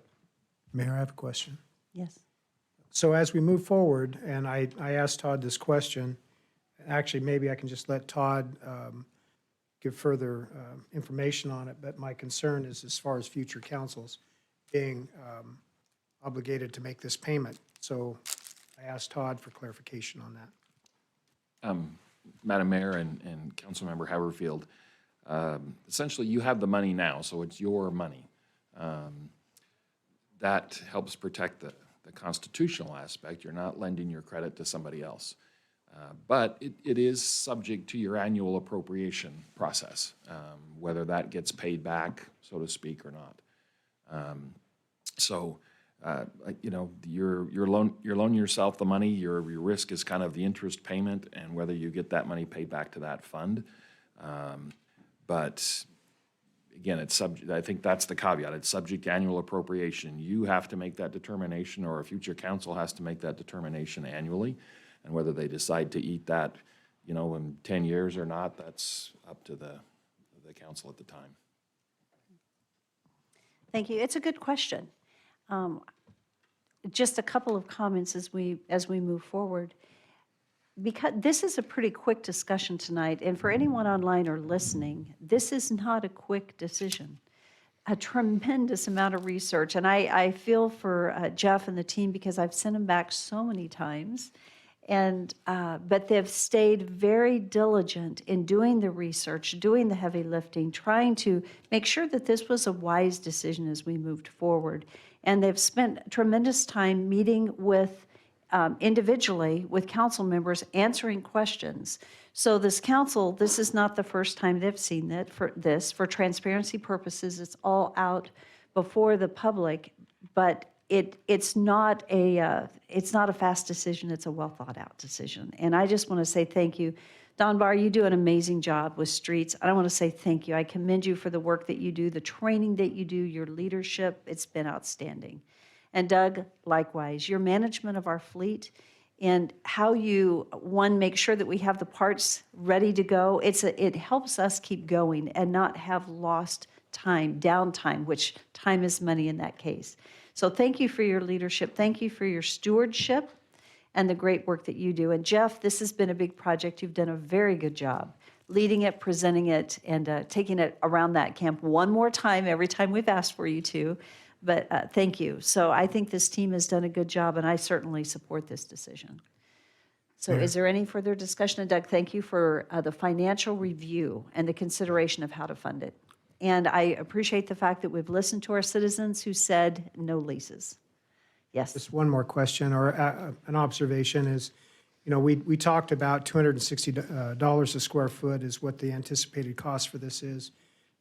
Being closely tied to the construction community, I can't offer services, obviously, but I can offer oversight. So let me know when you get to the point where you're looking at the avenues for construction of this building, the available vendors that might be out there. If I can help you in any way, I would be happy to do so. You know, Councilman, you mentioned some alternative building. Right. And so I have looked into that and I have some costs. So we're looking at any way we can lower costs on the facility, and then we'll get back with you with those ideas. Any further discussion? Seeing none, roll call. Jangula? Yes. Levi? Yes. Haverfield? Yes. Rodriguez? Yes. And Brunner? Yes. Thank you, guys. Thank you. Thank you. Okay, we're going to move into public hearings now, and thank you to those of you that are here for those because we did run over by 9 minutes. So thank you. Our first public hearing this evening is item 6.1 on the agenda. This is an action item. This is a conditional use permit for a public storage, club storage condos, in preparation for a future commercial condominium plat where each storage condo is sold separately in the Community Business Zoning District at 4751 Ustick Road. And this is for Justin Reynolds, representing JABR LLC. So is our applicant here this evening? Hi, good evening. Go ahead and come forward. So we're going to let you go first and explain what you're wanting to accomplish. After that, we'll have the staff report, then we'll have public hearing, and then we'll have you come back for closing comments. Okay, thank you, Mayor. And good evening to all of you, Mayor and City Council members. Thank you for having us this evening. Hopefully, coming before you this night. And I should pause your name and address. Justin Reynolds with JABR. Thank you, just for the record. Okay, thanks. Thank you. So coming before you, hopefully we can explain this, meeting with Rodney Ashby. Several times, he didn't, some of you may understand the concept, some of you may not. Rodney at first didn't quite understand it, so it took a little bit of explanation and trying to help him understand that this is a little bit different than most storage facilities. So originally, we came before you, I don't know, it's been a couple years ago, a year ago, and we got approved for a storage rental facility. And coming before you now, we've, I got the clicker, okay, there you go. Pardon me, I don't usually do this, so. Okay, there we go. So, club storage condos, so we came before you and got approved for a storage facility. Can't remember the year offhand, but got that approved. And so now we're coming before you as a CUP to bring you something that hopefully serves the community a lot better than what this does. And it's basically almost like a condo. It's owned by each individual person, and so it's a storage facility that's several different sizes that we will anticipate having. And this is where RVs, boats, toys, and we know in Idaho, there's a lot of those around. But you actually purchase a unit just like a condo, and you own the interior portion of the building, and you can store these items. And there's also another purpose in the community that serves, and this is small business where you might have, let's say, an electrical contract company, and you need a place to park a truck or warehouse your materials. So it's used as a mini warehouse for materials for plumbing, HVAC, things like that. Whereas they can get into these facilities for much less than trying to buy a whole building, and so it serves a great purpose for a small business owner.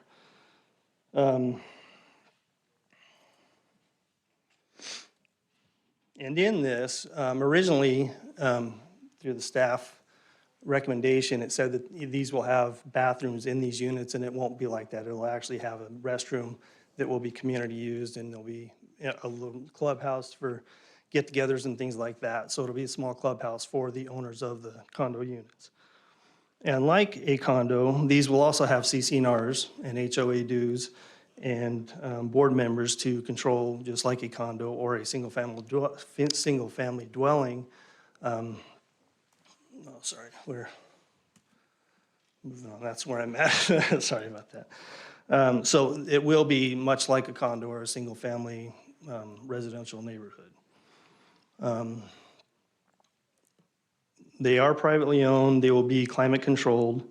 Like I said, the clubhouse will have a restroom and facilities there for people to use or members of the condo.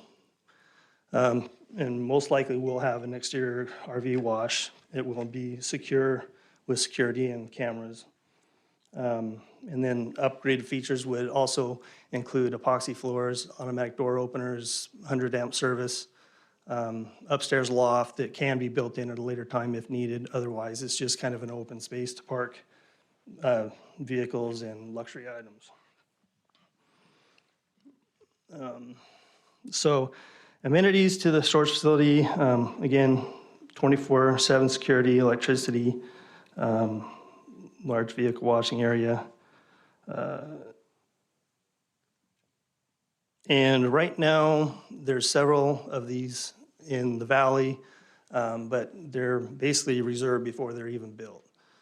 So there's a high demand, which will allow the return on the investment because there isn't a lot of those in the valley, and I'll show you kind of where they're at this point in time. Flexibility, again, there's many uses for it.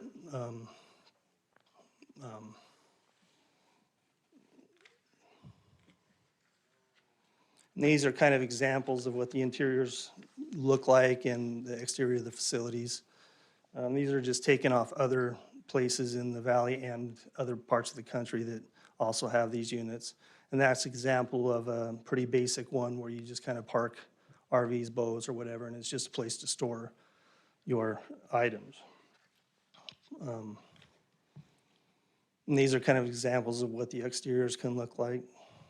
That's an example of what interior clubhouse might look like with a TV and a place to lounge and maybe even a kitchenette and maybe even a pool table or two. Again, just different examples of what they may look like. And that's what somebody could possibly do to the inside if they want to upgrade them a lot better and have a better place to hang out and a better man cave, let's say. So these are some of the ones that are around the valley. Falcon Storage, which is off Federal Way. Again, another facility or two on Geckler. My Garage is also on Federal Way. There's one in Eagle off Horseshoe Bend. One at Federal Way, which is Lux Locker, that is an out-of-state owner. And every one of them are full. There's no vacancy. So they're all gone. So as you can see, a lot of them are kind of in East Boise and, around Eagle. Not much around this area that can serve that purpose for the community.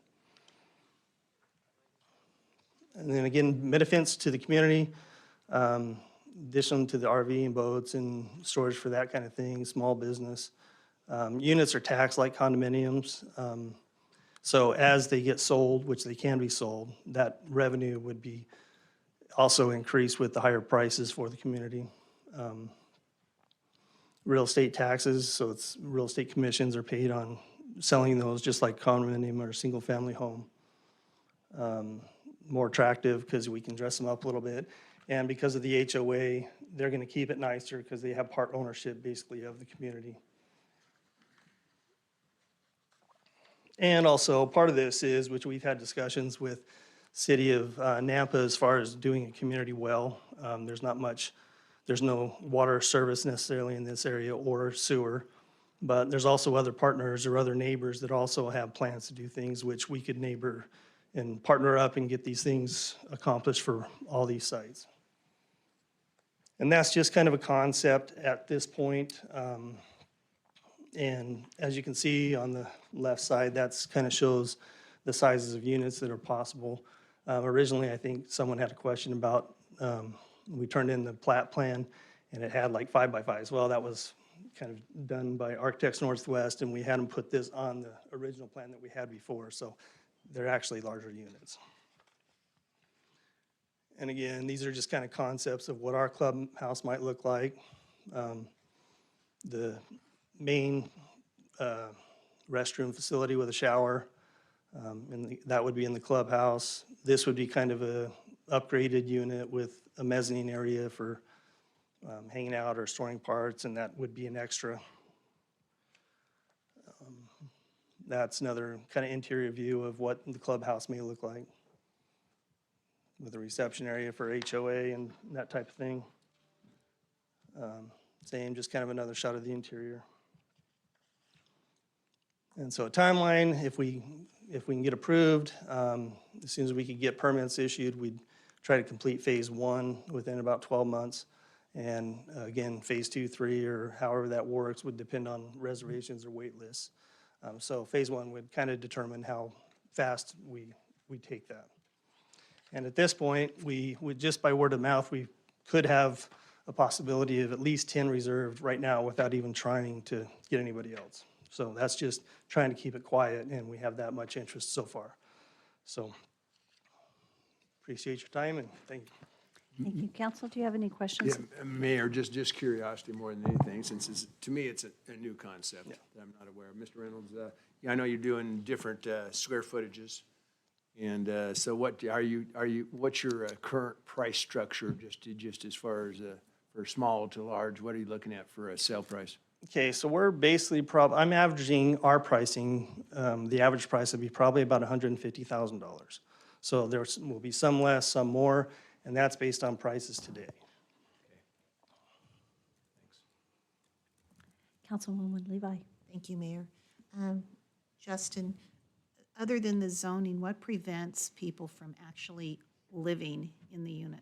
Or Well, part of that spending the will be night? security, and they will have passes, cards to get through. There'll be a security gate, and there's also CCNRs, so that's going to be in the CCNRs that no one can live there. That's not used as a residence. You may hang out there, take a nap maybe, but we will have surveillance, so we'll know if somebody's spending all night there. Okay, So would it be fair to say it's kind of equivalent to an airplane hangar? I know some of them have put, you know, a couch in there and a refrigerator and that kind of thing. They hang out there for the day. Yeah. And do their stuff. Okay. Yeah, so there may be, and not all of them will have that. So that might be an extra where if you build a mezzanine where you have a couch and a TV and you can hang out there, no kitchen appliances. But the CCNRs will be very specific and like a condo or single-family residence, you know, you can foreclose on these things because they are just like a condo. And in the other cities where you've done this before, you're not having any difficulty with, as far as people, well, I guess let me ask you this first. In the other cities where you've done this before, that gathering room, community room, is it being utilized? Well, we haven't done this, so we're local. okay. So this is the first time for us. So, Okay, thank you. yep. Thank you. Are there any other questions? Thank you, and then we'll have you back. Okay, thank you. Public hearing. Thank you so much. Rodney?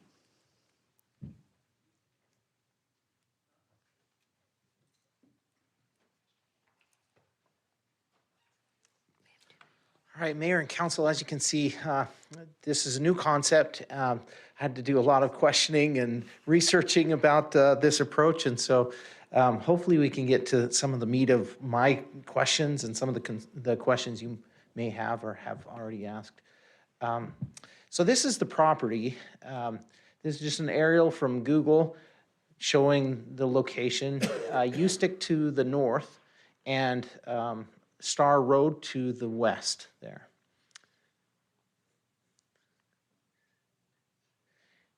So I'll go over the land use specifically first and give you a little bit of history on the property, and then we'll address the specific type of use. So the comp plan is a community mixed use designation. It's just north of the medium density residential designation on the comprehensive plan. It's currently in the city though. It's been zoned BC. And to the north is undeveloped.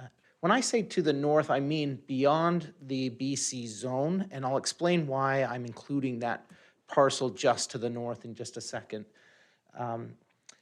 So undeveloped county ag zoning. To the south is future development of Silver Star number 2, single family subdivision. It's a RS 8.5 designation on that. To the east is Sterling Landscape Company, county zoned ag. To the west is rural residential zoned ag in the county as well. So a little bit of the history.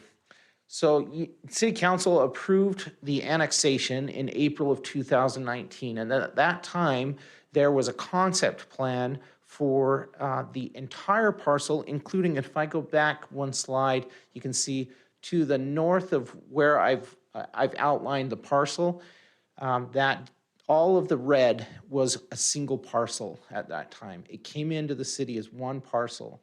And the approval included a concept for the storage units to the southern end of the property. And I'll show you that here. That was the concept plan that was included as part of the approval for annexation and zoning. So you can see the very southern end of that property was going to be the storage units. So then we went through, of course, the changes in our code and what might be required. At that time, a CUP was not required. So it was just approved as part of the annexation and zoning.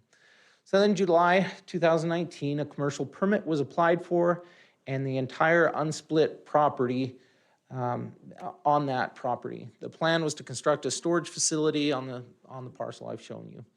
October 2019, annexation and zoning finalized through recording of ordinance 4469. Property was split into two at that time, and it included a much smaller parcel to the north, which was going to be a larger parcel for commercial only. And so that smaller parcel remained as BC, but it was split off, and the idea of the condo storage units probably began somewhere in there. So 2020, the commercial permit application was approved, but a permit was never pulled on the development. And so essentially just has sat since that time. Public utilities, they're not directly available in the immediate area. Silver Star subdivision will bring some of those utilities closer. The city's water system has inadequate pressure and capacity to provide sufficient fire flow. So the development will be required to construct a private domestic well system or figure out the pressure so that this will work for them. This is not a high use, especially since they clarified that there's basically one bathroom on the entire parcel. So this is the proposal. In your packet, we had the old concept plan that was more generally showing where the buildings would be located, not necessarily the square footage. So this is more a more current plan for that development. A lot of the things that I'm concerned about when I look at this plan, I think will be handled as part of the condominium plat, that they'll have to come back through and get a plat to do. They're going to be looking at drive aisles, how wide it needs to be, how large the buildings are, how far away they are from residential buildings and that kind of thing, setbacks, all of those details we will look at in detail through not only the platting process, but also design review, because this is required to go through design review. Mayor, since you just mentioned water, my understanding though in reading through this, that they will be washing motorhomes, there'll be a washatoria area so there will be. Yeah, I quite a believe that's true. Consumption besides the toilet. That's true. Okay. Yeah. I believe that's true, and maybe we'll defer back to the applicant when they have that chance. So these are your standard conditional use permit. I forget, you don't see these very often, and so maybe that's important that we look at this in more detail. You have to find, if you approve this or deny it, it has to be based on these criteria right here. This is the conclusions of law and the findings. So it needs to be, this land use needs to be compatible with and not adversely affect the livability or appropriate development of abutting properties and the surrounding neighborhood. You need to find that. It needs to be convenient and functional living, working, shopping, or civic environment, and will be attractive as the nature of the use and its location and setting warrants. These are in our code for approving CUPs.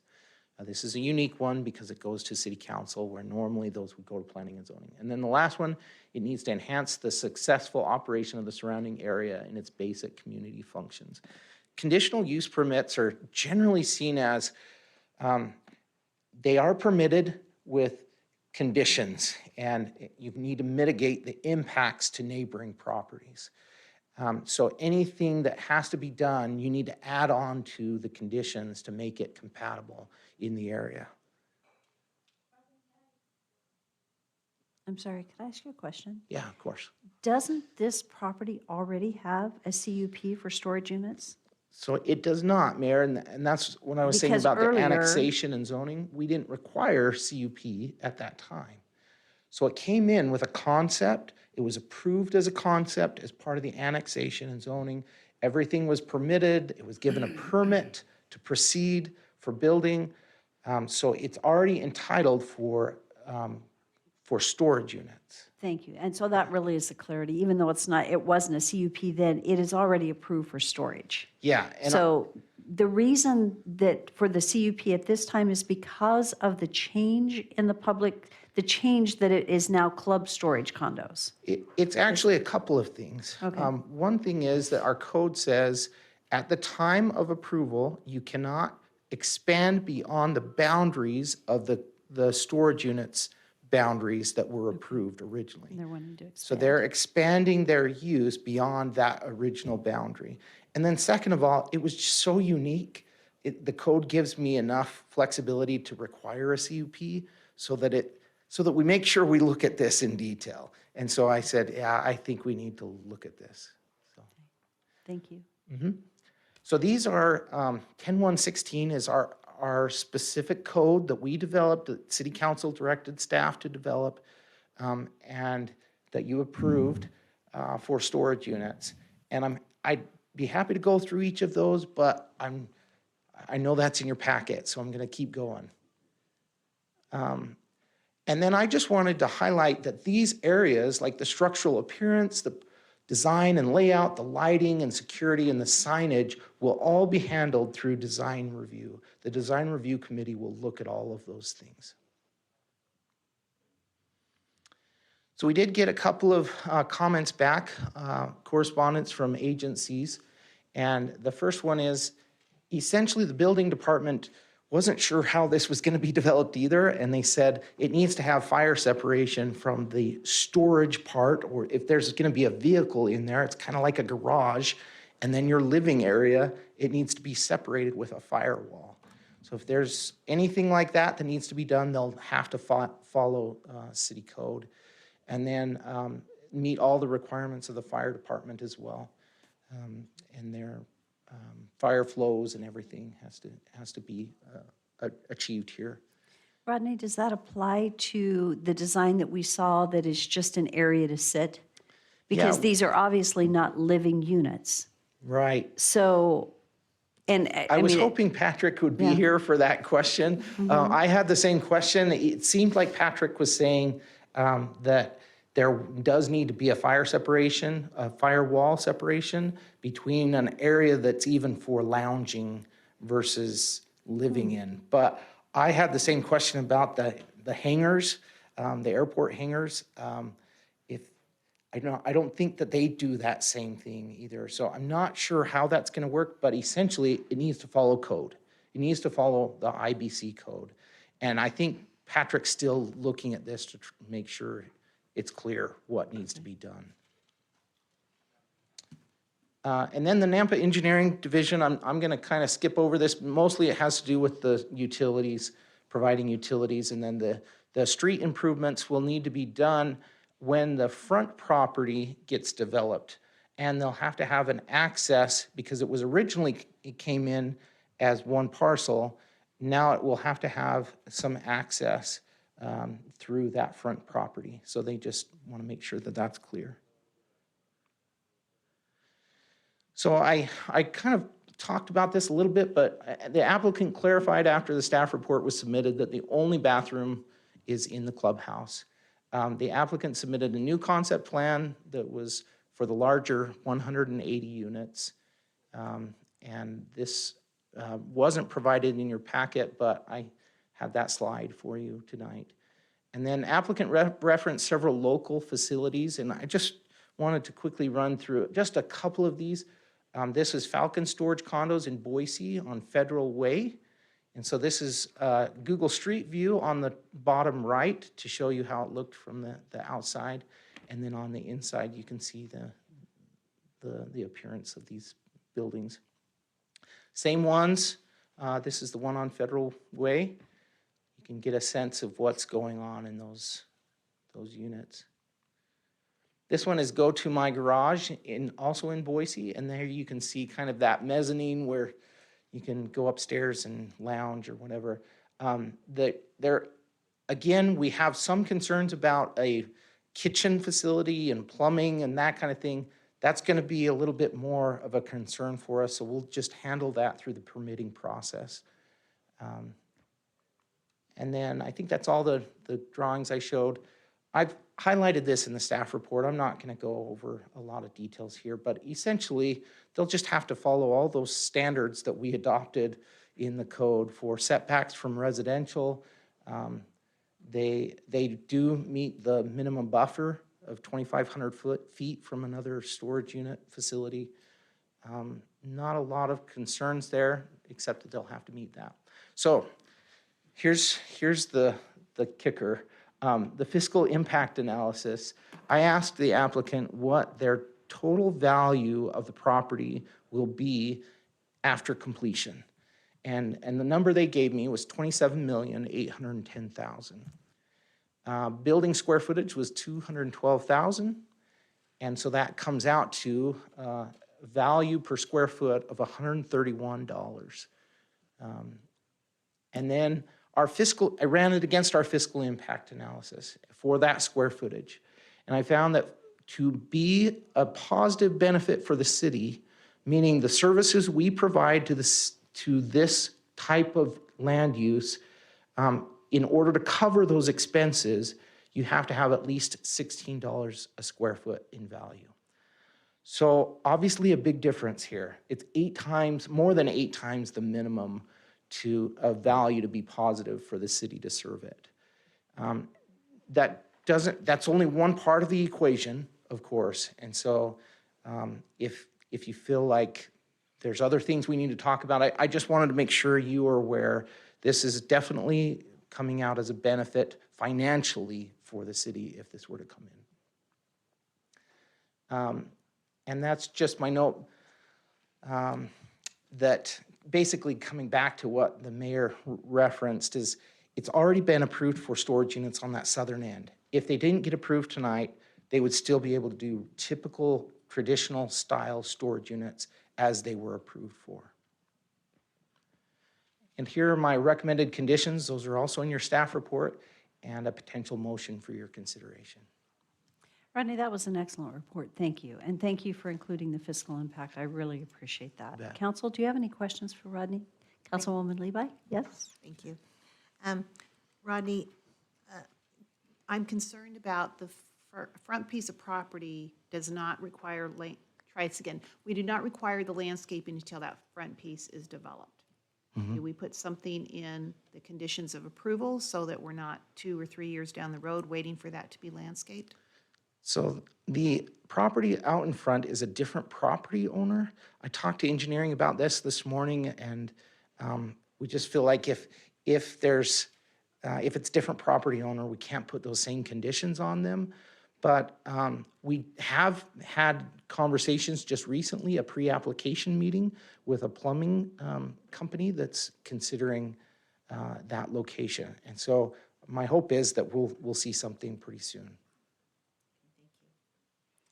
Yes. Councilman Haverfield.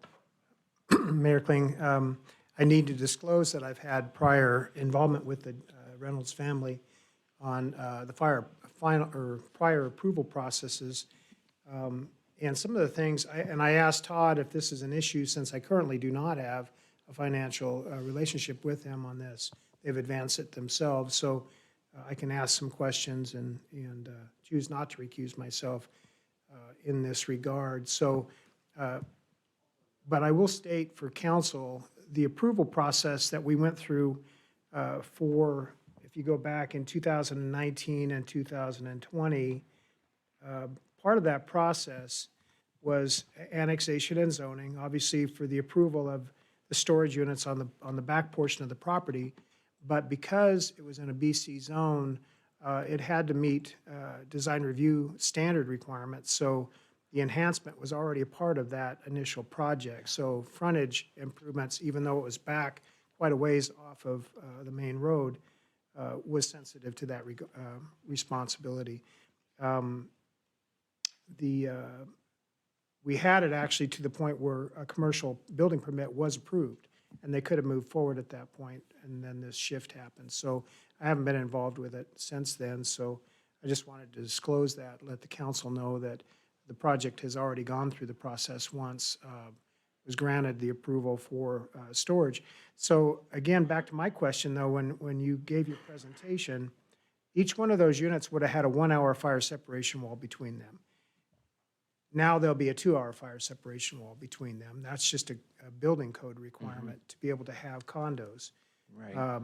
And so, since they're on separate properties, so they'd have their own property, why would they not, if they're not providing plumbing, why would they not be able to move forward if the original process was just the way that it was, to be able to put this type of idea in those units that were already approved? I will show you let me go back right here.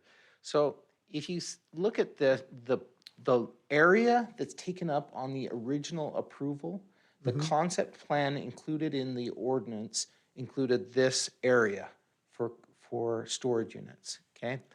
And in the new ordinance, when we adopted the new ordinance for storage units, there was a provision in there in the code that said you can't expand storage units beyond the boundaries that you were originally approved for, including even within a property that you're Was this the that you're on. 2009, October 2019 approval? Because This was the, because it was more area than that. That was an older site plan. That's the reason I ask it, and I thought maybe it would be good to advance the thought, because we moved that property line up from the back portion up and then created a side entrance along the eastern boundary line that was closer to the road frontage. And so I think this is an older plan, but it could be, I mean, this was the one plan that I found when I researched it, but maybe there's another one out there. I would say that there's still that condition where it's a little bit different, and so gives me the authority to bring it before you. And then to Councilman Levi, or Councilwoman Levi's point, airplane hangars are, this is a common thing that you see now at airports, because they would just as soon sleep in the cockpit or somewhere in the hangar themselves if they had a bathroom available to them. This is not going to be the case here. They won't be able to stay in there with having the ability to shower and have that sort of a thing. So I like the idea. It's conditioned storage capability to it. I know that people that have moved here have sought this type of a storage ability simply because they didn't want to have their fine furniture in a non-conditioned hangar, or storage facility. So I think it's a good idea. I do have a Thank you. question. And I just said, this is a point of clarification. Before we get into public hearing, we should not be stating any opinions on what, so just for council, we'll stay away from that, but we can ask questions. So this road, I'm looking at Google Earth, and it appears that there's no turn lane or anything right there. Is there going to be an issue? I mean, because potentially there's going to be big things stored here, motorhomes and boats and things. So what's the plan with that? Mayor, Councilwoman Jangula, did I say that right? You did. Okay, first time I've just wanted to make sure. As we would look at that, we would typically have a turn lane warrant analysis done if the vehicle trips reach a certain threshold. So typically, that would be 40 vehicle trips in any peak hour. Looking at the site plan that they're showing, it doesn't appear to me that they would reach that threshold. And so the volume of traffic that is there would likely not warrant the installation of a turn lane there, though certainly as a condition of approval, if you so choose, you could require that they do that turn lane warrant analysis to verify that. And we would look at that in the permitting process. Thank you. Mayor? Yes. Daniel, before you sit down, can you speak to the well that was mentioned? So the Mayor, Councilman Haverfield, the city's water system, this is the far reaches of the city's water system. And so as we reviewed what the fire flows available to this site would be, there was not adequate fire flow through the city's system without significant additional looping to and through the site. And so as the applicant has talked to us about that, there is the potential that they would install a private well that could at some point potentially be absorbed into the city system to help supplement that fire flow capabilities. And so that would be, if that relationship were to come forward and make financial sense for both the city and the applicant, that would be a memorandum of understanding that would come forward in the future to the council for approval. So the size of the system of the well, if they go with a condo plat with 2-hour firewalls between the units, there's no fire sprinkler requirement for those units. So it changes drastically the fire flow requirement. But obviously, like you say, it's at the end of a system that we'd want to be able to partner with. The oversizing of the well to be able to meet long-term demand in that area, is that what you're talking about, the city participating in? That is the discussion we have had with them, though no agreements have been reached. They've been conceptual discussions at this point. Thank you. Yes, Councilwoman Levi? Thank you, Mayor. Daniel? I want to kind of segue on Councilwoman Jangula's excellent question as far as the trips. So the 40 in an hour, is that based on current or is that based on with the addition of this new facility? Mayor, Councilman Levi, the 40 trips in any peak hour, so it's not just any given hour, it's the peak hours that we're looking at, would be the trips generated by this site. Not when we do the analysis for a turn lane warrant, we are looking at the volume of trips on the roadway itself versus the number of trips that are trying to make that turning movement. And there's a graph that we plot, that the traffic engineers plot, to determine whether a turn lane is warranted at that location or not. So to further on that, because I'm not, and perhaps I'll need to ask the applicant when they come back up for their closing remarks, but I'm not 100% sure how this is used, because if they're putting their RV in there, I'm imagining the RV at some point, maybe during the season, is going to be coming in and out. And to me, it seems like a seasonal thing, maybe when we're going to have the trips as opposed to peak hours of your regular days of the week. So with that thought process, and you correct me if I'm wrong, if we do not put that in the conditions of approval that they put a turn lane in now, who pays for it later when it is needed? So if it's not warranted with what they are doing, then at the point that the roadway is widened ultimately, a turn lane would be typical for an arterial roadway at that location. And so that would be a function of city funds and impact fees for that improvement when that's warranted. And we are currently working on a corridor plan on USTIC with the Nampa Highway District and the Canyon Highway District that will identify our needs on this corridor on USTIC from Highway 16 all the way out to Midland. And so that is something that is currently being looked at, though at this point, I would be very surprised if their development triggered the need for a turn lane at that location. And so taking that into account, since the study does not indicate that they're going to trigger that during peak hours at this point, we could not put that as a condition of approval.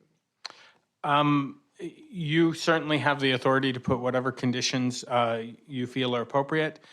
From a staff recommendation, what I would recommend, if you're concerned on that, would be requiring the turn lane warrant analysis with the permitting. And then if it's warranted, we would require that to be constructed. Thank you. Thank you, Mayor. Thank you. Are there any other questions of Daniel at this time? Okay, so this is a public hearing, and we have two people signed up to speak. Jane Suggs, did you want to speak?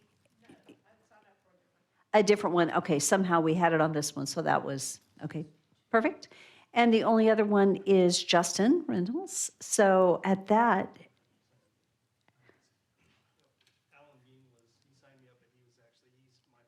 okay, go ahead. Go ahead and come forward. Go ahead and give us your name and your address, and thank you, and you'll have 3 minutes. Thank you.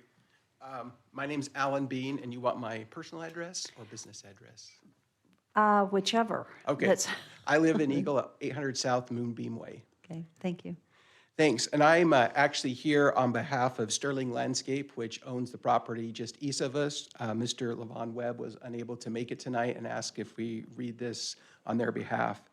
It says, "To whom we may concern regarding Club Storage Condos, 4751 Ustick Road.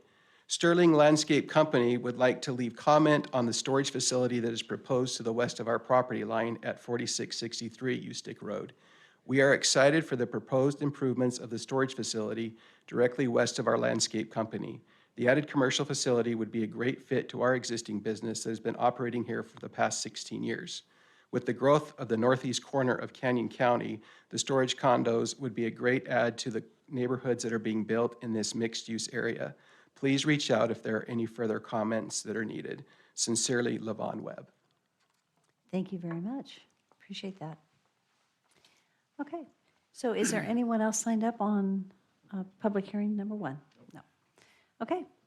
So this is the opportunity, Justin, for you to come forward and we can ask you any additional questions or if you have any closing comments.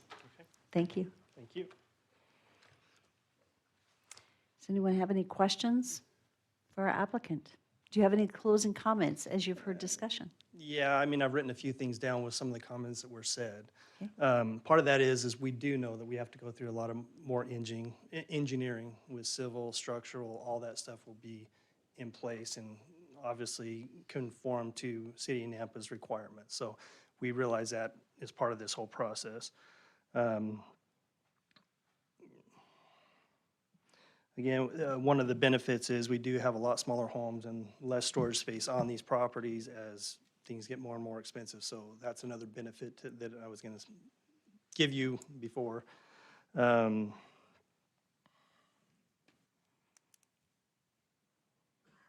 Oh, and then turnaround spaces within the community, these buildings would be at least 60 feet apart. So you would have within the site itself, plenty of area to get trucks and fire trucks and anything that needs to be moved around inside the facility.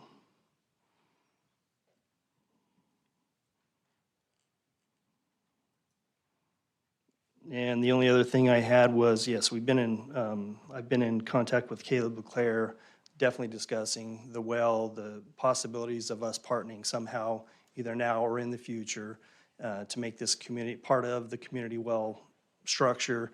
And so those talks will continue to go on to just see where we can take that if this gets approved the way it is. So. Great, thank you. Okay, council, any additional questions? Any questions at all? Mayor. Councilwoman Levi. Thank you, Justin. So please educate me on how this is used in the matter of, is it seasonal when people are pulling out the RVs? And I'm just going off the pictures. There were some RVs in there, and I can't imagine people buying an RV just to put it in these condos. So would there be seasons when there is heavier traffic in and out with their RVs? Yes, very possible, but I don't know what over use or over, how you put it, but it will be different hours. I mean, nobody's going to be there at the same time. It's not going to be like rush hour. We're all going to get there at 9 a.m., get our stuff. People will be taking them home at different times, maybe evening before to load it up, get it ready. So it is storage for that, but there's also other things that are going to go on there. So it's not just going to be RVs. It'll be boating. It'll be snowmobiles. It'll be a wide variety of things. So to say that there's going to be an influx of traffic at one single point in time, very minimal that will happen. Because a lot of these people, they go out twice a year, but they have a motorhome or a trailer, and that's about all they use it, so. Thank you. And the nature of my question comes from the fact that, 5 years down the road, when the community gets frustrated with a traffic issue, now we're pushing the bill off on them when it should have been taken care of ahead of time. So, thank you. Thank you. Mayor Kling? Yes. Justin, quick question. The property that the units sit on are part of the sale, is that correct? They're not leased? The building's not built on leased ground, is that correct? No. So the property is owned, or the buildings are owned by each individual person, but there's an HOA dues that actually service the area. Sure, but So- as far as the ground that the building is, that they're purchasing, belongs to them as well? Yes, Okay. yes. It was a thought that passed through my mind about a half an hour ago. Yeah, and then the rest of the surrounding area obviously gets. Joint taken- access and Yeah, everything. taken care of by the HOA association. Thank you. Okay, are there any additional questions? Thank you so much. Thank you. So I would stand for a motion to close public hearing. So moved. Seconded. All in favor? Aye. Aye. Okay, this is when council can have a discussion and share their thoughts or Mayor, make a if I- motion. Yes. I'm gonna make a motion, but I'll make a statement first also. Usually I don't approve another storage unit, especially in this beautiful area north of town, but I gotta give it to you. This is a good one. This looks good. So I'm gonna make a motion to approve the conditional use permit for public storage with all conditions with staff. 4751 Youth Stick Road for Justin Reynolds, representing J-Bar. I'll second the motion. It's been moved and seconded. I have a quick question. Councilwoman Levi, you had a question about this assessment. Is that already included, what Daniel was referencing, is that already included in the conditions of approval? It is not? Okay. Okay. It was not included in the conditions. I just want to, because it was a discussion, I don't want to come back. Is that something you want to consider in your conditions of approval? And I believe that is, can you explain what that is, Daniel? I'm not sure that has anything of real. And you don't have to. Yeah. I just know it was a point of discussion. Well, let's clarify. Mayor, council, the turn lane warrant analysis is really just the engineering study to show whether the vehicle, the trips from this particular business and access warrant the installation of a turn lane at that location. And so it's not a very complex study. It's not like a full-blown traffic impact study that you're looking at multiple intersections and the effects on that. It really is just a look at this particular approach, the traffic they're generating, the existing traffic on the roadway, and whether it warrants the installation of a turn lane at that location. So Mayor, who's responsible for the cost if that study is done? If it's a condition of approval, that would be upon the developer to provide that to the city. I'm just curious, approximately, do you have an approximate cost? I would say it's fairly minimal. I don't have a. Minimal to him and me might be different, but go. I would say that would be, from the perspective of a normal development, this would be a minimal cost. It's not a $10,000 cost or anything. Minimal. And since if we're in discussion, Mayor, if it's minimal cost and not to the city, then I would like to have that in the motion, but that's up to the Councilman Rodriguez who made the motion. I'll amend that motion to include that. So my second. In a second, okay. So it has been moved that we approve this development with conditions of approval, including the turn lane assessment. Is there any further discussion? Seeing none, roll call. Brunner? Yes. Jengul? Yes. Levi? Yes. Haverfield? Yes. And Rodriguez? Yes. Perfect. And you know, for me, I think everybody knows storage units have been something that I've been concerned about. I really like your idea in design. I think it's an excellent idea, and I absolutely support you moving forward. So, thank you. Okay, item 6.2 on the agenda. We'll move on to our next public hearing. This is a zoning map amendment from RS6 PUD, single-family residential, to two-family duplex residential zoning district. A potential development agreement modification to rescind, not a potential, but it is a development agreement modification to rescind and replace the existing agreement, and a subdivision preliminary plat for Middlebury North subdivision. This is on Midway Road, totaling 121.09 acres. This is for Jane Suggs. This is where you are. And Jim State Planning, representing Endurance Holdings. Thank you, Jane, for joining us this evening. Thank you, Mayor, and City Council members, also staff, and welcome to our guests. I'm Jane Suggs with Jim State Planning, 9839 Cable Car Street in Boise, and I'm representing Middlebury North and Trilogy Development. This is my opening slide. I'd like to start off, like I always like to do, to tell you that we agree with all the conditions of approval in the staff report. So there's nothing that controversial about this between the developer and the staff. And I'm very excited to show you what we're calling Middlebury North. It's an attractive community with a really good mix of housing types and lots of opportunities for people to live in this great area of Nampa.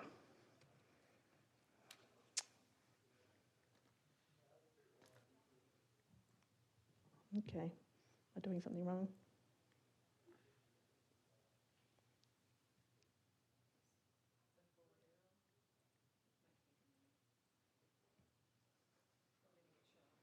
Oh.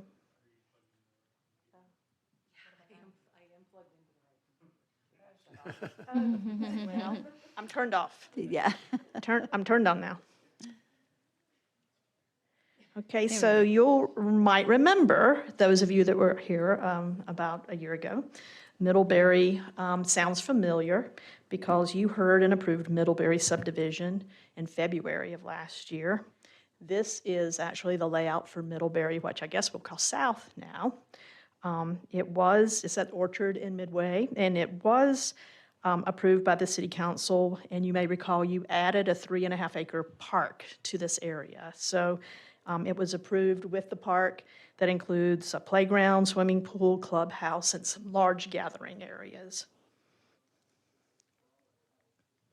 This is a map that shows the Middlebury South and then the parcels now that make up Middlebury North. It's like the original. It's already annexed into the city.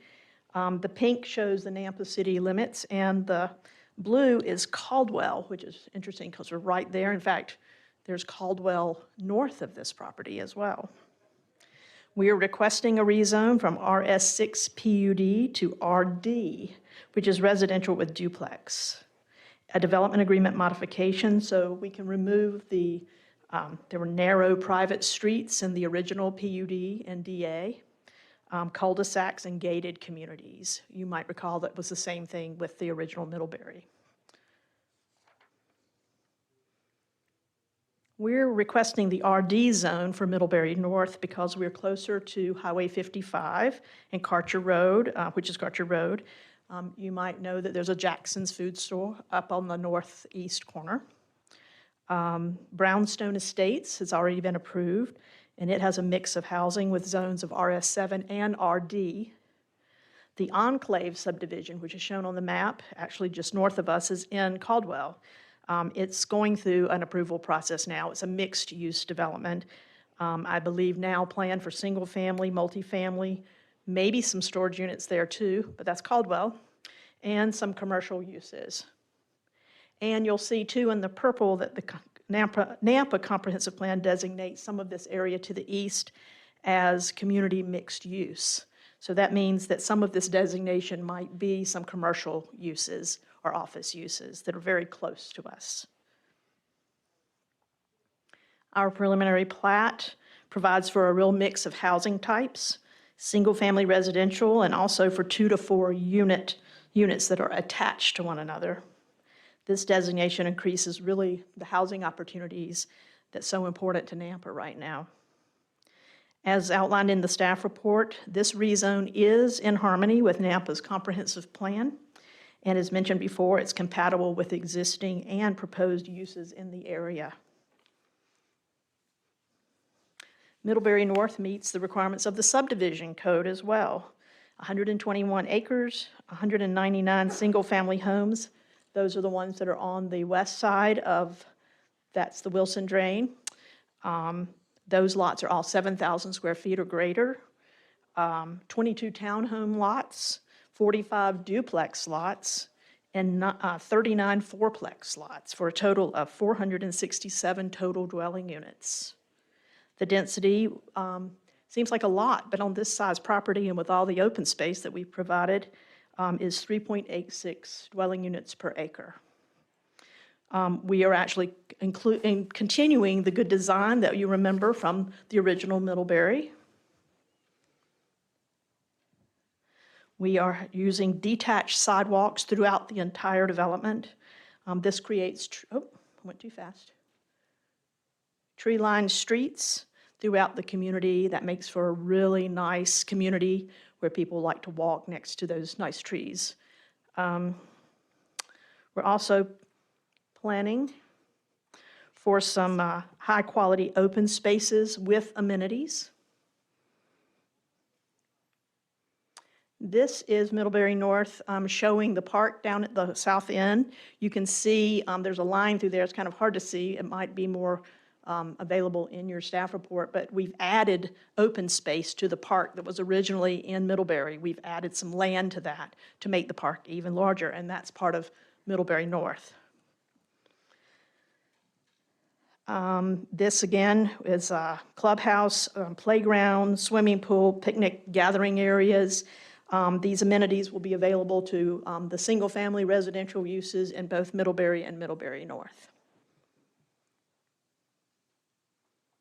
And this is a slide that shows some of the open spaces. Again, the park area, the larger one on the left, we have a pocket park that's also in the northwest portion of the property.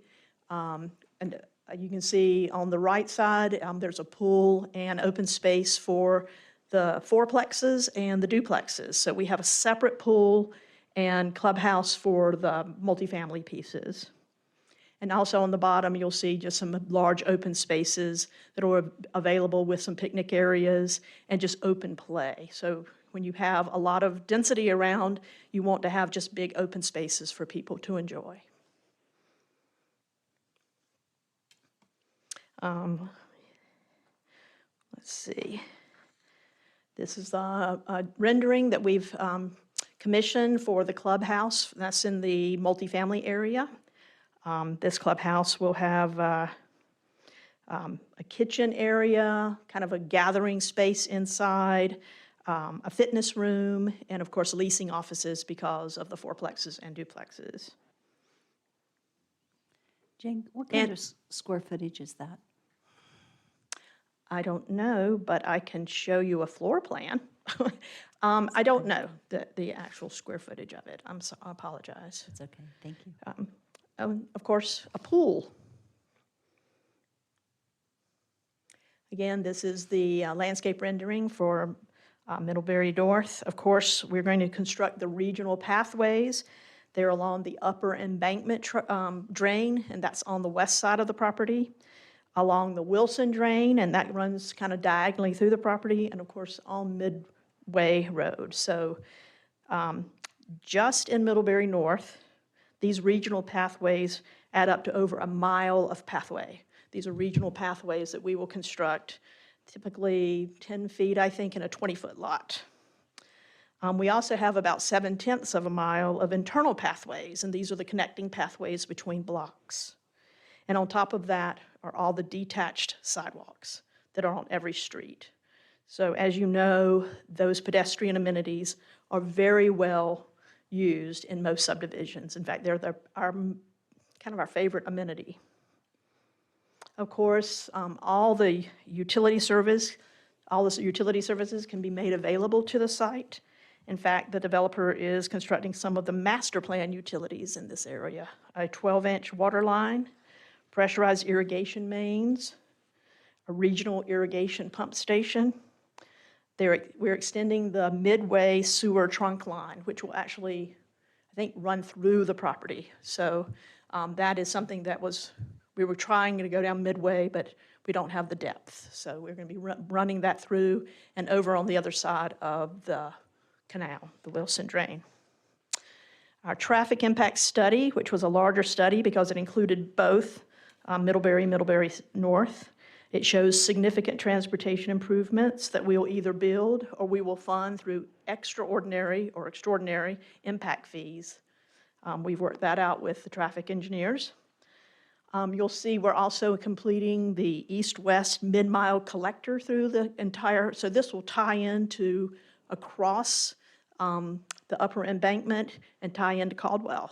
So that's the Peregrine subdivision in Caldwell and Lakeview Elementary School. We're also working on the north-south collector. As you know, we've Middlebury South, and here we are using kind of a boulevard area that provides the north-south connection. Let's take a look at some of the housing types. Rendering of a fourplex. These have been designed specifically for this area. Another larger fourplex. These are like 3 bedrooms, I think. We have some duplexes. You can see, I mean, from the distance, you might not even know that they're a duplex. Another design with the sloping roof that seems to be real popular now. This is a streetscape showing the street with the separated sidewalks in a duplex area. This is single-family homes, again, another streetscape. And here are some examples of some of the single-family homes. 1- and 2-story.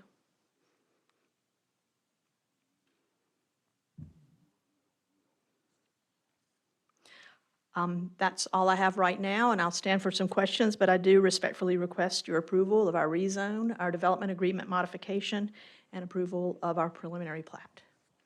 Jane, thank you very much. Council? Just a quick question. What school district is this in? Is it Valley View? It is in Valley View.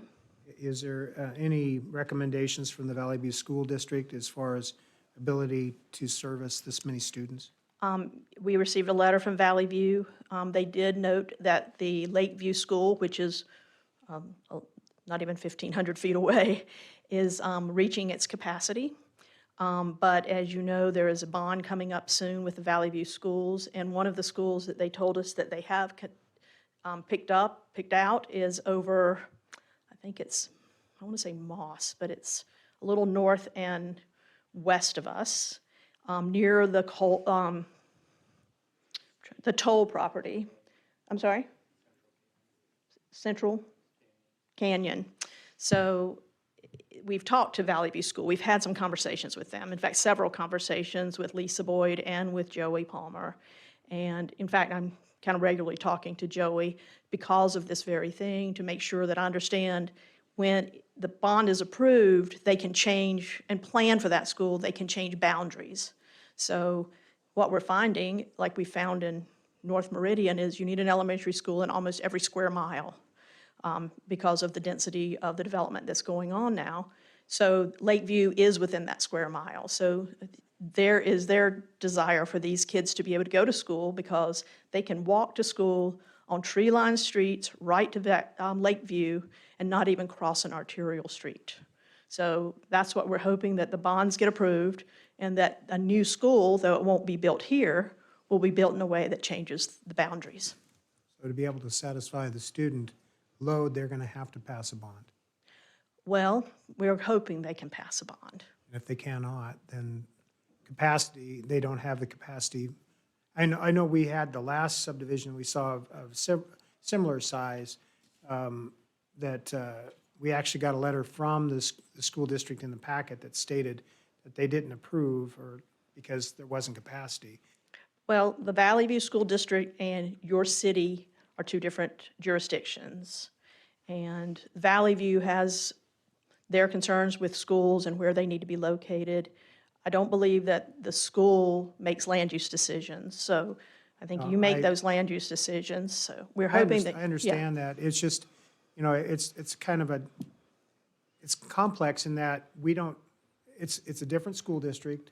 We don't provide, we can provide capacity in Nampa, but they're in the Valley View School District. So we can't count on the Nampa School District to take the extra students.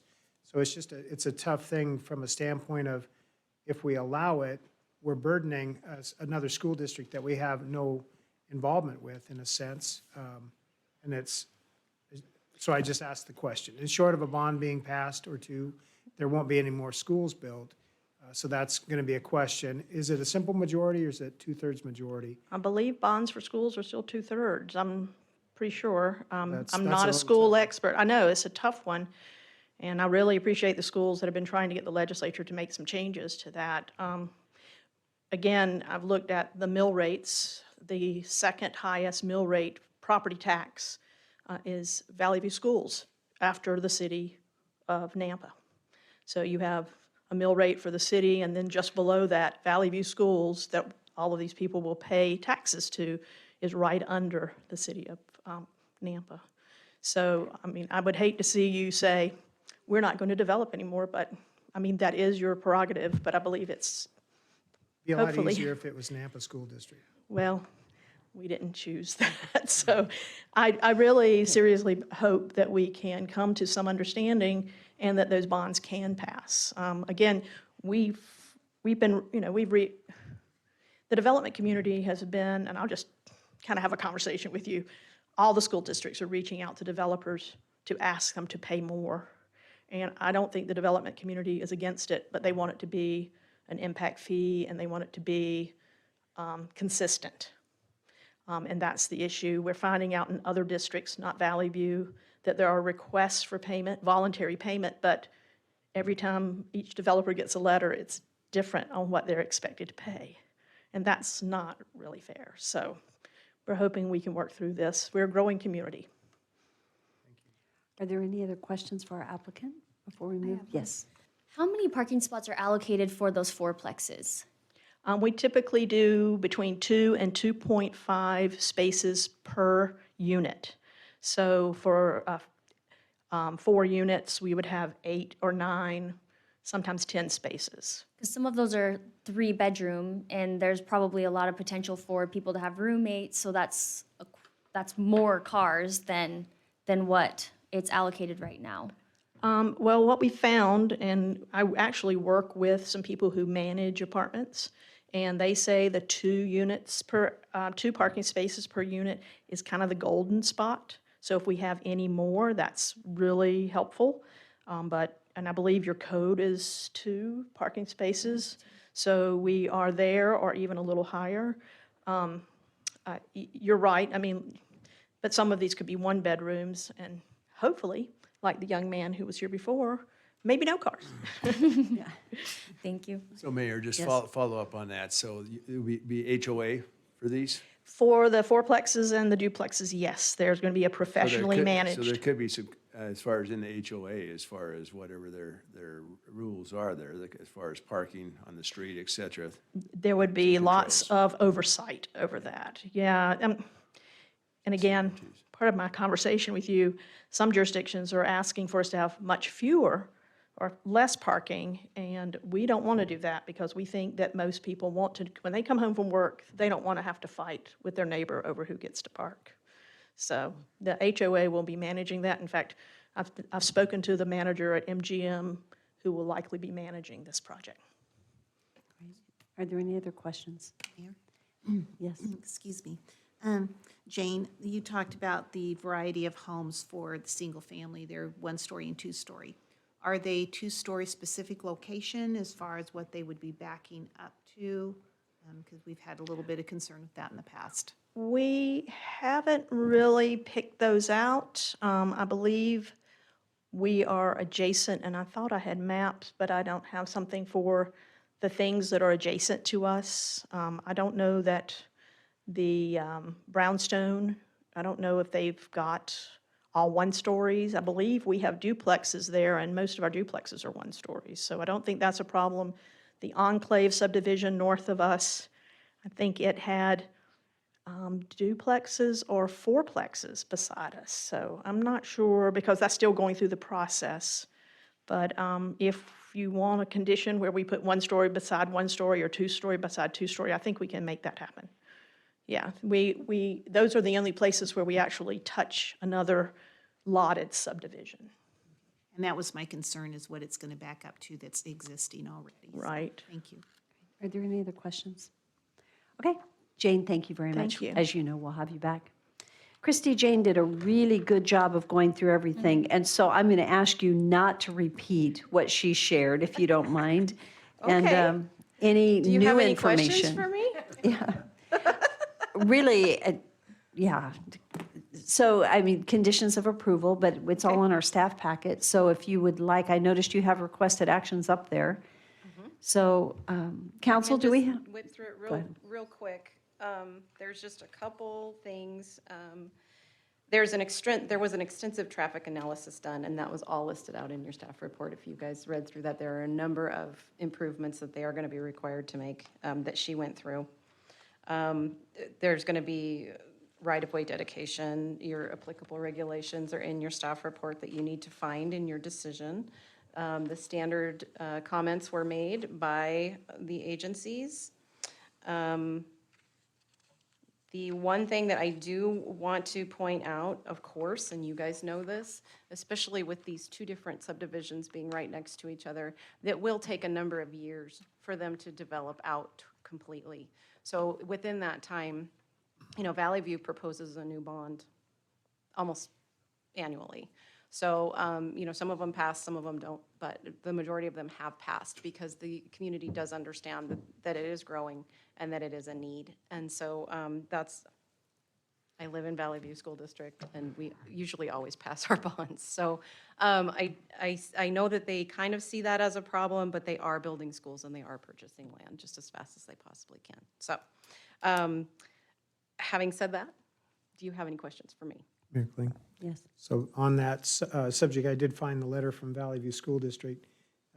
They do state that they have concerns about capacity, but they make the statement that due to high enrollment district-wide, Valley View School District does not allow open enrollment for students residing outside of district boundaries.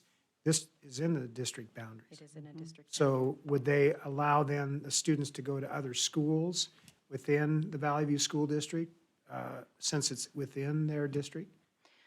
The only time, and this is just from my personal experiences, I don't know that this is necessarily a true statement. The only time I've seen them do open enrollment or allow students to go is if they have a parent who is a teacher at a different school.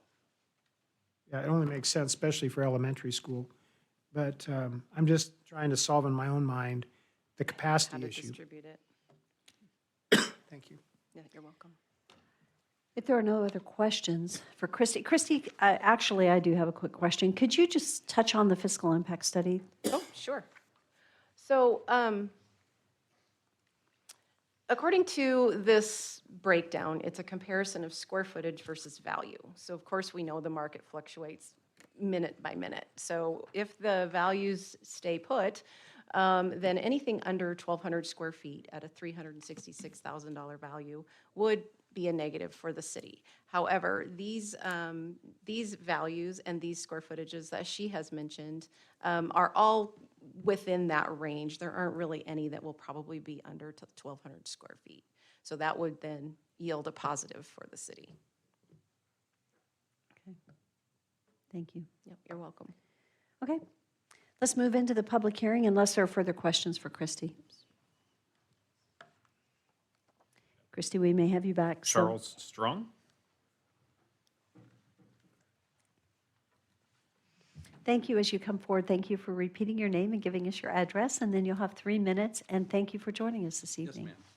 My name is Charles Strong. I'm a retired U.S. Air Force officer, new resident to Nampa, and I live at 12124 West Chorizo in the Brownstone region, just north of there. I just bought the house less than 3 months ago, moved in. I love this city already. Thank you so much for guiding the city through this growing process. When I bought the land that I'm on now and the house that I'm on now, just to answer one quick question, there is multi-story. I live in a 2-story home in Brownstone. When I asked my realtor, what's the plan for the southern area, and she said it was going to be single-family dwellings, and now it's looking like it's going to change.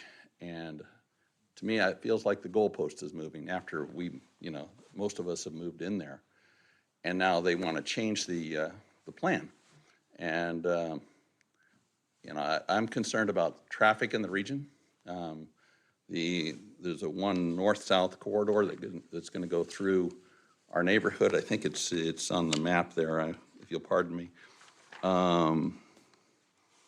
It's the Limestone that comes north-south through there. I'm concerned already, there's a lot of traffic on 55 that goes through there, and there's a lot of traffic that throughout the evening that people ripping through there with the motorcycles and cars going very fast. I'm concerned about increased traffic through the neighborhood. I was well aware of the apartments that are north of there.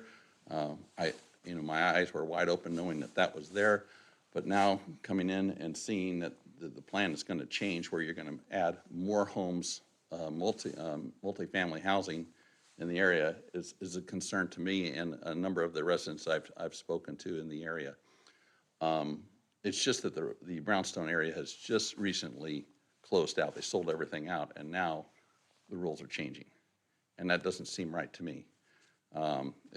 We saw it as a plan that this was going to be single family, and now I understand there's going to be some multifamily in there that I realized, but now it looks like the density is going to go up. The serenity in the area, I'm concerned about the serenity for the number of people, foot traffic, and the automotive traffic that's going to be coming through there, especially if you're going to increase the number of families that are in there, it's going to be increased traffic in the entire neighborhood. And we're just a corridor to get right through there, both from the east entrance and from the north entrance. I was wondering what the council's plan is for that. And if you have any other questions, I do appreciate, I'll take anything from you. Does anyone have any questions? Charles, thank you for coming. Just to let you know, I'm opposed to this change, and a number of the residents I've spoken to in that area, I've spoken to 4 other people. Thank you. Thank you very much. Is there anyone else? So for this evening, I only see staff here, and so is there anyone else that had intended, or is there anyone online that had intended to testify this evening? So seeing none, Jane, this would be your opportunity to come back. And I would like to go, and Christy, this is for you, I'd like to look at 2 things. One is, if I remember correctly, your first proposal, I'd like you to speak to the change that has taken place, if there has been one, that Mr. Strong mentioned. And then Christy will ask you to also show the location of single-family versus multifamily as it relates to this subdivision.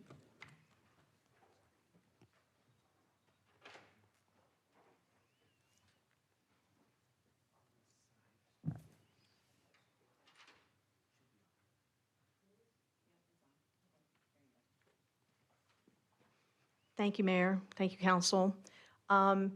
Actually, we didn't have a change in our plan. Well, we've made some simple modifications to our plan, but I believe if the real estate agent told them it was single-family, they were mistaken in that, or they were looking at maybe the old PUD that had gated communities and narrower streets.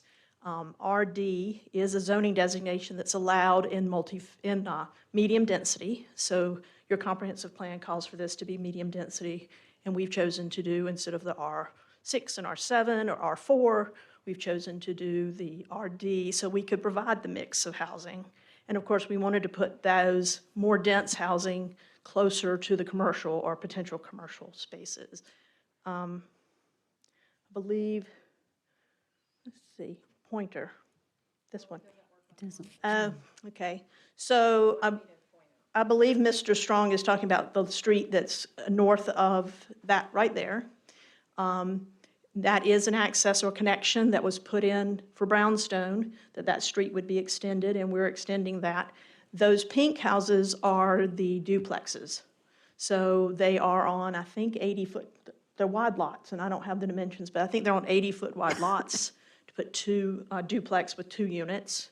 The orangish units are the 4plexes. The townhomes are down on the south side of Cirrus, which is there, along there. We expect that most people aren't going to be going through a neighborhood to get out. We actually expect them to go through the accesses that are immediately take them to Midway, and also the collector. If Christy will point also to this north-south street that's on the west side in the single family, right there, that is part of one of our boulevards that takes us north. And then we've also informed Caldwell about the need for the connection to continue through the Enclave subdivision. And I believe there's been some discussion back and forth about that. I don't know the status of that right now, but there will be. That's supposed to continue to Karcher. So that's a really good opportunity for these folks to get up to Karcher without having to go through, again, another subdivision like the Brownstone subdivision. I don't believe that we have done anything to indicate to anyone that we were going to put single family there. Again, the RD is allowable in the medium density, and we really want a real mix of housing when you're in this area. The only adjustment we made, at one point, we had some of the townhomes on the north side of Cirrus, and when we talked to the developer and the builder, they wanted to put the areas that would be managed by the professional HOA to be together and not put 4plexes on the south side, because that makes management much more difficult. So this has always sort of been our plan for this development. We run into this. We run into, unfortunately, hearing people say, I thought this was going to be something else. And that's just unfortunate. And I can answer any questions. Jane, you do such a good job. Appreciate how you present.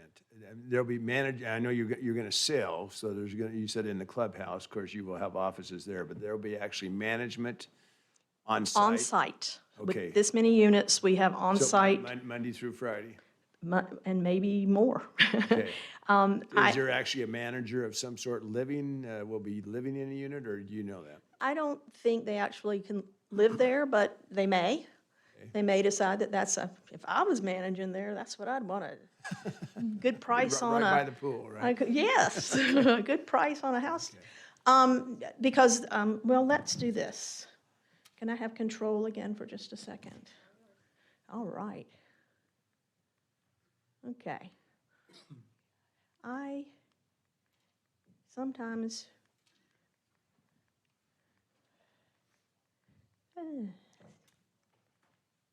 Aha, there we go. We have the floor plan for the clubhouse. I apologize, I don't know the square footage. Maybe somebody knows how to calculate that, but I see a reception area where people check in and won't talk about what's going on, but I see 2 offices there, and they would be leasing offices. So we've got those in the clubhouse. We have the fitness area. We have, of course, all the necessary mechanical stuff. And then this open area you can see with kind of a kitchen to the south. And so kind of a place where if I lived there and was going to have a party, I'd have it there. So I have a question for you. Why go with the duplexes and not stay with the townhouses, which are owned? One of the things that helps encourage wealth generation is home ownership versus rentals. And so we see so many rentals in the market versus home ownership. And so with a duplex, that's intended to be a rental versus your townhouse. So why not go with more townhouse? Why was the decision made to go with the duplexes and it appears to be a smaller number of townhomes? Just the idea of putting all of those rentals and rental opportunities close together so they can be managed as a whole instead of putting the townhomes. And again, we had at one point townhomes backing up to the Wilson Drain, but the developer and builder decided that they would rather not have the single family there and the density right there that the duplexes were appropriate there. I think also, I don't know, I think I've got friends that live in duplexes, they own them and they rent the other side, which is kind of neat because then they're part of the community like that, so. What And these- percentage of this subdivision is rental versus homeownership? Good question. I think I have 240 rental units versus 221 for sale. So actually, pretty- there's more rental available than Just a personally few. owned. It's very close. It's, 240, 220. I mean, it's very close. And I'm making that, I think that adds up to, I added 220, it doesn't mean my math is right, because I wasn't that great in it, but I have 224 rentals and 244 owned. okay. It's still pretty close to Yeah. 50%. And again, all of Middlebury, the original, was all single-family detached homes. So this, we think, if you look at those together, this would be a great opportunity to have all kinds of people living there. I mean, again, people want to live in this area, they start out in their rental, and then they can move to a smaller townhome, they can move to a single family. Again, most of the lots on the west side are 7,000 square foot lots, good-sized houses on those, and then some even larger. So I think we're talking about trying to provide a mix of housing here. Council, are there any other questions from council? Just one clarification. I'm still struggling with the parking. So is any of it covered parking? And how much parking is available for guests? Again, we haven't specified for guests because if you go into one of the fourplex units and each person has a car, that's 4 spaces, but there might be 10 spaces in front of them, or 9 spaces in front of them, so you don't want to say these are just for guests. There might be more. And when you said, what was the first question about the parking? Oh, any of it covered? Oh, I'm sorry, I apologize. At this point, no covered parking. You can see that most of the parking, the way we've oriented this, is the parking, there are fourplexes that face each other with parking in between. It's very efficient that way. Again, not separated out, so we have those. Can I zoom? Can I zoom in on some of the fourplex areas? Ooh, there we go. So you see the fourplexes and the parking in between them. And we do have some public streets, so there will be some ability for on-street parking. In fact, in front of the clubhouse, you see parking for the clubhouse, but just south of the clubhouse, we've got a little area that's been cut out on the street, kind of to allow for some parallel parking there, because the clubhouse might have a few more people coming than that would fill up the parking lot. Of course, we're hoping people, of course, will walk to there because they live across the street or next door. So you can see streets there with opportunity for on-street parking. Yes. The duplexes have 2-car garages. So, I mean, they will be like a house. They have 2-car garages and they have some setback in front of them, the apron, I call it, this driveway apron, for additional parking and on-street parking. So Mayor and Jane, you've been around, I'm pretty open and confrontive a little bit of times. I also that's my concern, and I didn't figure that right. I was figuring your original concept, so there actually is more rentals than, so I am struggling with this many rentals, and especially the fourplexes. Duplexes, I don't have a challenge with those. I'd rather have the duplexes than the fourplexes. But for me to vote for this, and I think this is a wonderful design and so on, and all this open space and all your offerings. But there again, home ownership, I totally agree with the mayor on this one. And for me to vote for this, I really am looking closer to a 75% to 25% ownership. And so I guess I'm going to ask you right out, I don't know if you can speak for the developer on this, but what's the chances of making that transition into more ownership? I can't speak for the developer or the builder. Okay. But before you deny the project, I would ask, I'd ask for you to approve it tonight because I think it's a really good mix. But if everyone wants more home ownership, even though all the south portion is all home ownership and 100 and... Like I said, it's less than, I figured it wrong. It's less than 50% though.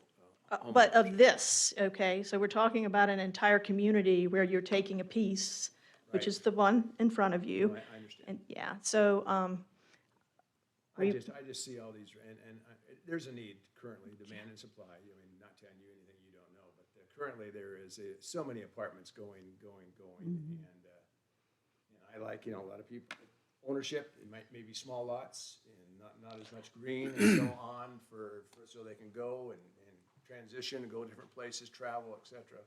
But I just these rentals I struggle with. And those rentals and the duplexes kind of pay for the pool, which is separate, for just the multifamily, pay for the larger open spaces, pay for those 2 offices with HOA. So I'm trying to make my argument for, because. I'm just giving you 1 out Yeah. of 5 currently tonight, and I'm going to struggle with this percentage at this point for voting for this. Okay. Again, I think Christie's pulled up, this is the south piece that's all single family. And again, with their own pool and clubhouse. So, and one of the things we're trying to do is also make sure that when we're doing this, we're keeping those HOA dues from being significant to everyone's monthly mortgage. That, well, and that happens sometimes when you have these great amenities, you find out that that's the case, is people can qualify, but then there's an HOA fee. The HOA fees actually, though, help maintain a community. They do.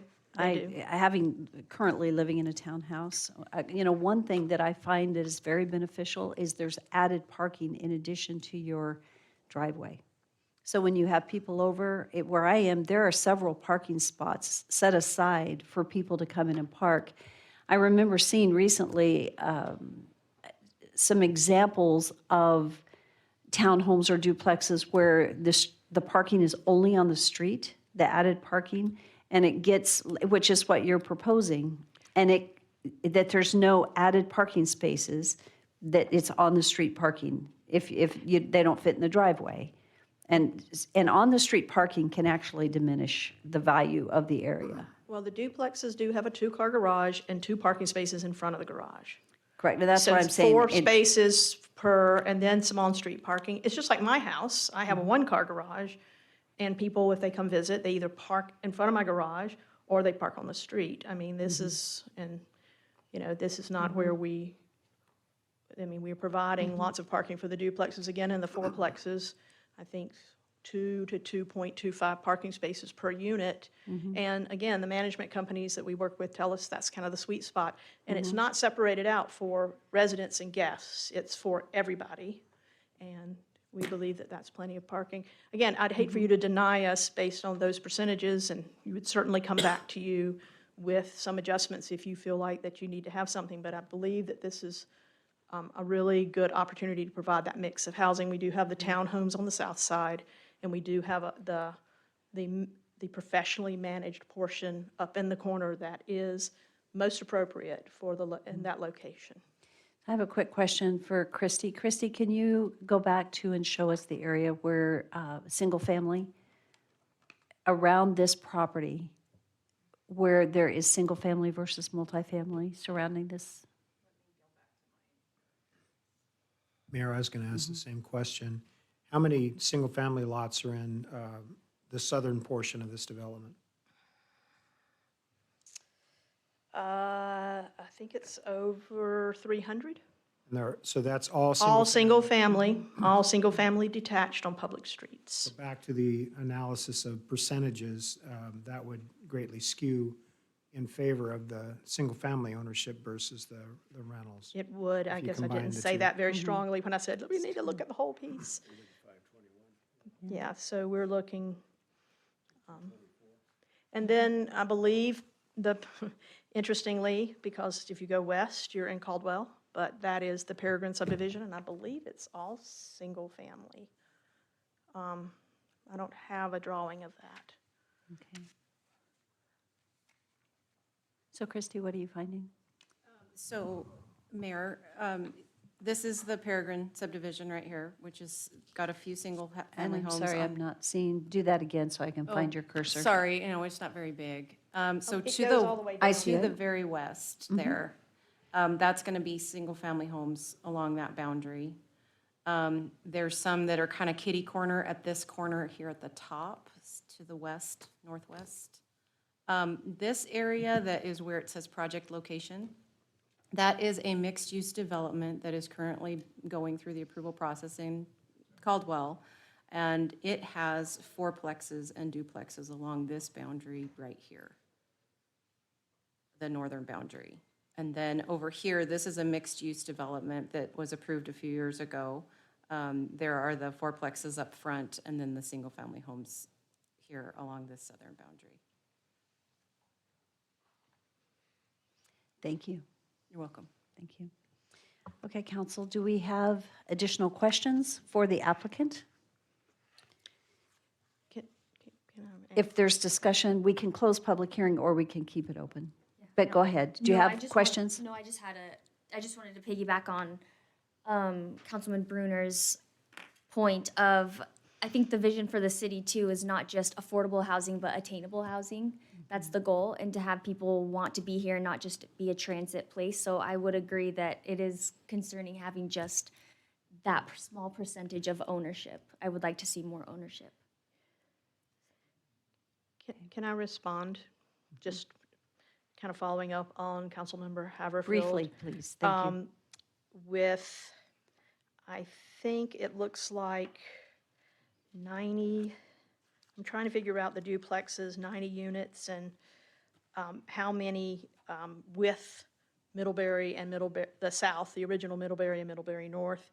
It looks like we're looking at over 550 single-family homes, comparing if you put the two together. So with, I think, north at about 220, what did we say, 221? 221. And 224 on the rentals. 224, and then we have 300, it looks like 334, I found my cheat sheet, in the original Middlebury. So we have 555, so I think we're getting to where you're trying to do is to have a combination of single-family and multi. Closer, yeah, if you take it Yes. all in together. Yes. And, you know, we really should have been doing this one first, but that's not how the sale of the property came. Mr. Whistle sold, and then Mr. Baker decided he would sell as well. So that's why we did this backwards. The phasing actually will start up in the northeast corner and work its way down with sewer and water. So it will be, start in that corner and come down. So we've already started receiving comments from property owners south of us about trying to develop, but it's up to us to bring the sewer down to them. Do you have additional questions for our applicant? Are we ready to close public hearing, or what would we like to do? Mayor, just again, from the standpoint of percentages, it appears that about 72% of the lots, when you add the two together, are single-family ownership. And 221, about 28% would be the rentals. So it's a little different skew when you look at it in together. Thank you. Thank you. Okay. Any additional questions? I'm sorry, we can't. I'm sorry, I apologize. I can talk to you afterwards. I can talk to you afterwards. Yeah, I'll make a motion to close public hearing then. Is there a second? Second. All in favor? Aye. Aye. Okay, what is the will of the council? Mayor. Councilman Haverfield brought up a very valid concern and something I've been concerned about over the last year, and I've been hearing a lot and reading in the media, is the school situation. And I hope I don't have the dates wrong, but it's by either 2030 or 2040, we're going to need 100 new schools. And as we continue to grow, we're putting a burden on the schools that our developers are not funding. But in the end, because of those developments coming in, they're increasing the property assessment. And our existing property owners are now going to foot the bill for an existing property assessment. And are we putting them in a place to encourage and force their hand to have to accept a school levy in order to build schools to accommodate these children? The second part of that is, and I appreciate it what Councilman Haverfield pointed out, is we would be approving a development knowing that these kids are not in the Nampa School District, they'd be in the Valley View School District. And we are creating a problem for Valley View School District that they have no control over. So those things I have a very big concern about. And then the fiscal impact, that's nice, but as was pointed out, the build-out takes several years. So we have to, again, keep it in perspective that this is not going to be happening within the next year or two, that we're going to be bringing in this amount of funds. It's a pretty development, and I appreciate, again, Jane does a wonderful job of her presentations, but those things really concern me. And then with our existing property owners. One of the things I've learned since I have served at Planning and Zoning Canyon County and been on council is, and I look back on the mistake I made as a homeowner, and fortunately God was really gracious about it, is looking into what is that existing zoning, and then what is the potential future land use zoning around, and what is the transportation master plan, knowing all of those things, and no disrespect to our realtors, but they usually don't know. A lot of times they're taking a guess at what they think might be happening there, but they don't specifically know. And then if people do come in, developers that are, and I'm not picking on developers, but people who are developing the property come in and ask for a rezone, that's totally out of their purview, and it's totally out of your control as well. So I also do want to just commend you for being here this evening, and thank you.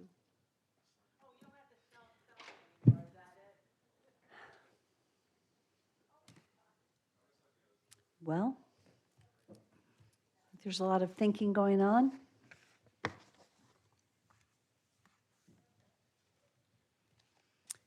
How would we like to move forward?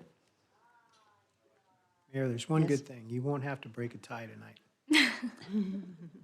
Thank you. That's true. It is very good. Our president's probably going to make a motion of some sort. I don't know. I was waiting to see what you guys were going to do. Yeah, I'll just start it off then. I move to deny the zoning map amendment. There. Second.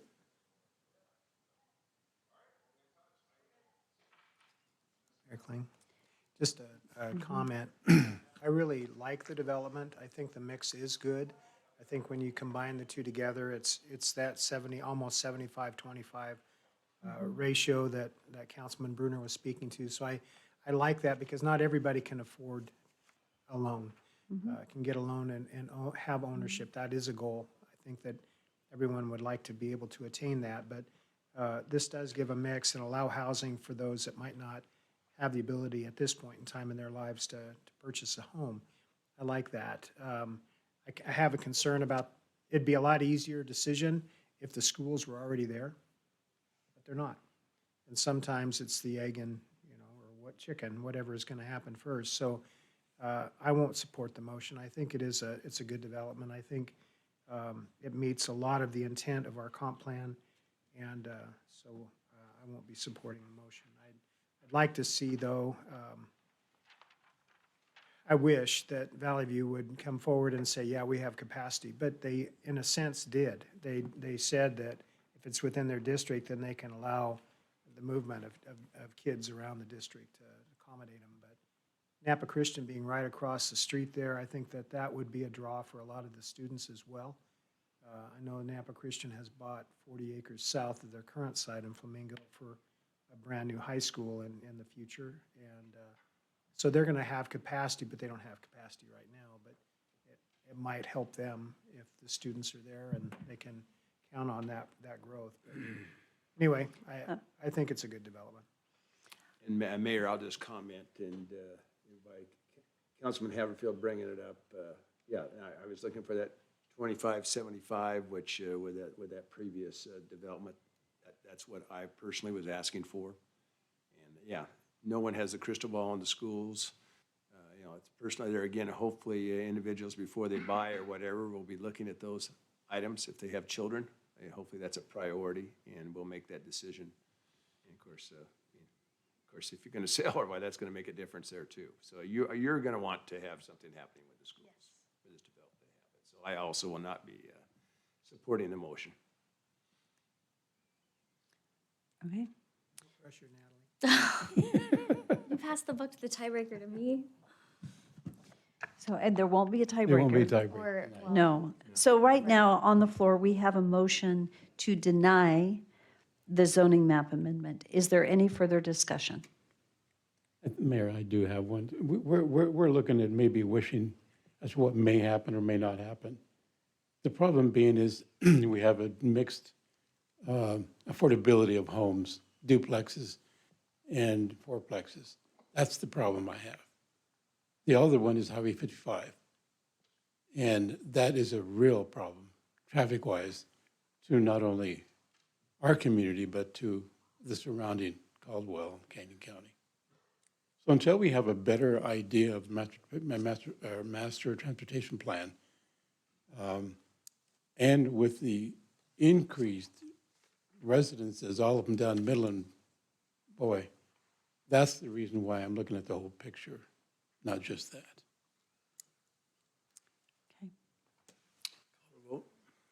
Roll call. Bruner? Regarding the motion, no. Jingula? yes. Haverfield? No.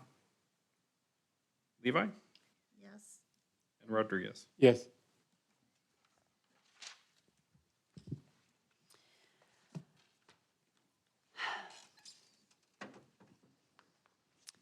Thank you, Jane.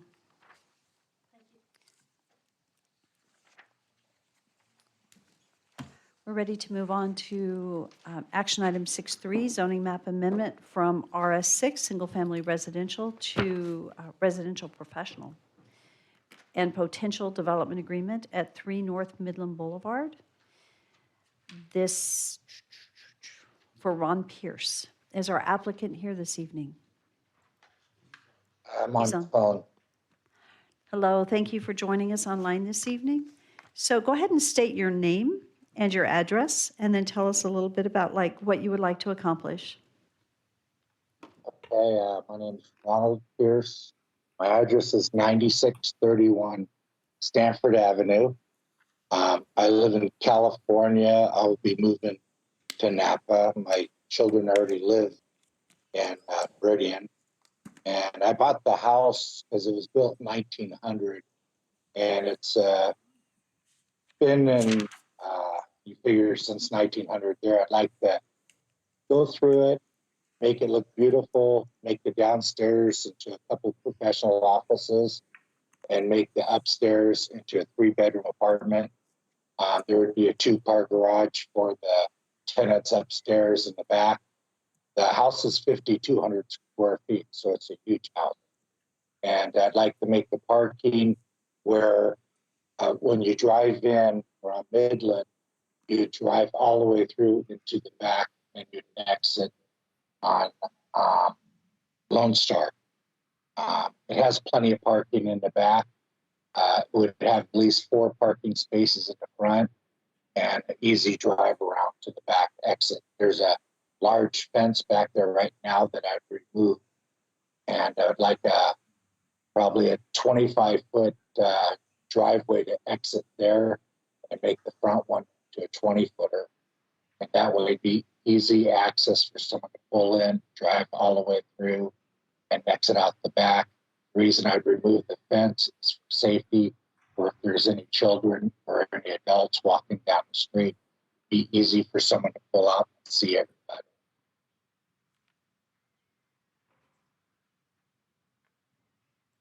I don't know much else I can tell you on it. The architect said he's going to take about 5 to 6 months to draw everything out where I can submit it to the city. Thank you. Is there anything else you would like to share? Yeah, the entrance for there's right now a staircase in the front that would be removed. I'd make the entrance for the apartment in the back, and it'd be easy access that way. That way they can go into the garage and go right up to the apartment.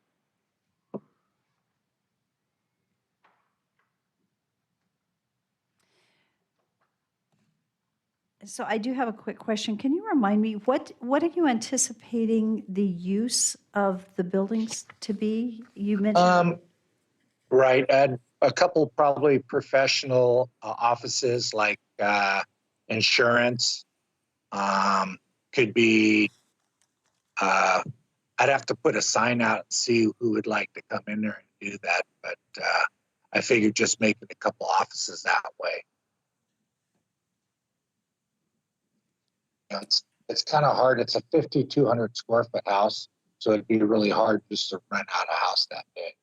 Mm-hmm. That's the reason I figure if we did the bottom part on it, it'd be a lot nicer looking and well, helpful to a couple businesses around there. Maybe a real estate office. Thank you. Is there anything else you would like to share with us before we move to any questions that council might have? No, I figure time-wise on it's going to probably take about 8 months to do it. They want time. Okay, thank you. Council, do you have any questions for the applicant on this project at this time? Mayor, and the applicant may have stated, I happen to be real familiar. I'm not always familiar, but I drive by that all the time, and I know it's been a real eyesore. So what is your estimate as far as architectural and so on? What's the estimate for bringing this up to code and up to where you want it? What type of investment are you? I would say 8 months max. Problem I'm having is all the architects are too busy. Yeah, but Or what's, else I'd already had everything drawn up for you guys. yeah, so you don't have a value at this point in time, what your cost is going to be to bring it up to? Well, I'm gonna probably put, I figure, between 150 to 200,000 into it. When I landscape it, all new driveways all the way around, opening up everything in the back. The back's already all concreted in. So there's plenty of parking and stuff in the back too. Very good, thank you. Okay. Mayor? Yes. And sir, just give me some clarification if you would. So you do 2 commercial buildings and then you would fix up the rest as a house to be lived in? No, it would be, what it would be is the downstairs would be the offices. It would all be that building. People have told me, why don't you just tear it down and start from scratch? One thing I look at it is I don't want to eliminate some of the history too. And when I get done with it, I want to put like a black roof and fix it up really nice where it doesn't look like it does now. When I took it over, it was pretty bad. That was enough just to get the last tenant out of there. And the top piece is going to be an apartment, correct? The top would be a 3-bedroom apartment. And you have no intention of living there, correct? No, I don't. Okay, thank you. Mayor Kling. Yes. So what are you going to do with the garage on the west side? The far back one, I'm thinking I'll have to tear that down. I don't think it's structurally fine. That's what I'm having an engineer look all over too. It has a real big one in the back that I don't think was permitted before. The back part of it has a nice steel roof going all the way down, but it would depend on what an engineer would recommend to. Okay, and so the other question I have is this residence structurally sound for what you're going to do? Because it doesn't look like it to me. That's why I'm having an engineer go through all the way through. I know to put the apartment above, I have to put a soundproofing and a fireproof floor in it. So that's the reason why I'm guesstimating that it's going to cost me that much to do it. But structurally, it seems pretty strong. One of the rooms used to have a swimming pool in it. Not a swimming pool, a jacuzzi in it. We removed that. And I'm having an engineer do everything on that too, to fill in that part. Figured, it's a huge old house. I got to ask you, what does the inside look like? I've been passing that place forever, and I don't know what's in there but bugs. What does Has it a look big like? kitchen. See, I'm going to remove the kitchen downstairs and put one upstairs for the apartment upstairs. And that would be all the new plans that the architect draws up. And that way the city, because it's going to have doors put in the front, I want to make a center area in the front for both offices downstairs would have their own entrance on both sides. But I'm trying to do is make it look as nice as I can. I was truthfully at the beginning was trying to think of tearing down the upper part where there's a deck on it and having that shortened up and make it look a lot nicer and some nicer posts and stuff put in too. Mayor, if I could, one more follow-up. And also, But it already has new windows. It already has new electrical in it. And it already has all ABS plumbing and stuff in it too. one last question, sir. And I was wondering, how many entries you're going to have to this off of Midland? And Well, I'd like to come in off Midland and they exit off of Lone Star. And the reason why that is for safety. Midland's very busy coming right there to that light there, but they pull in real easy. They can drive on the inside and I can make a driveway going all the way around the back where it's a huge lot in the back. So it's easy for someone to park, easy access to come in and out of that area there. Thank you. We can ask staff about the access point. For Oh, no problem. that Sure. additional driveway. Council, do you have any other questions for the Mayor, applicant? I do Yes. have one other question. Sir, if I understood you correctly, you had said that you wanted to kind of keep a little bit of the character of the existing building. But as I look Exactly. as I look at the Yes. building, it really is kind of a conglomeration of things, an interesting maze. And I can say that because you're going to fix it up. I wouldn't want to be offensive to anyone that currently would be owning it, but is it going to kind of have a more of a uniform look to it when you're done? Yes, it will. That's the reason why if you look at that staircase in the back, the balcony that they've built, that I really don't like that. And the way the back roof, it's all going to be restructured, stuff done. And it needs more windows in it. It needs more doors in the front. It needs more appeal to it. You look at it, it looks like it's just been parts put back and forth on it. It used to have a big fireplace in it. That fireplace is gone now. Picture that you're looking at, that's all the way gone. Then all the wood and everything would match all the way around. Okay, thank you for the explanation. Oh, you got it. Mr. Pierce, at this time, we're going to move on to the staff report, but please hang tight, and we will have you come. No problem. We'll have you come back and provide some closing comments after the staff report and after the public hearing. Sounds great. Thank you. Thank you. Good evening, Doug. Good evening, Mayor and Council. So you're all familiar with the property. It is in a medium-density residential land use setting, and the code that we have in the comprehensive plan allows for commercial development on the corners, every 160 acres, every quarter section. So the request for an RP would be an appropriate use per the comprehensive plan on this corner. So that was important to point out. There are utilities available to the site. And this is the section, it's section 5414 that talks about that provision. The RP zoning district, the uses have to be compatible with other residential development in the area. So if it was to be an office, as Mr. Pierce has described, it would be an appropriate use in the RP zoning district.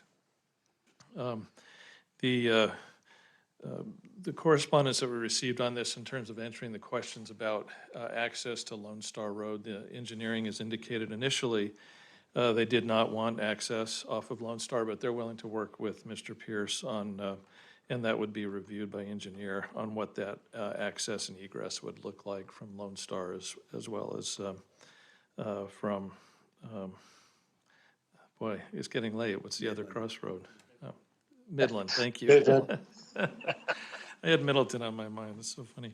And then the building department has also classified this as a commercial building if it has office and residential, so that he'll be required to have the amenities that a commercial building would require with the fire sprinkler systems and all of that associated with that.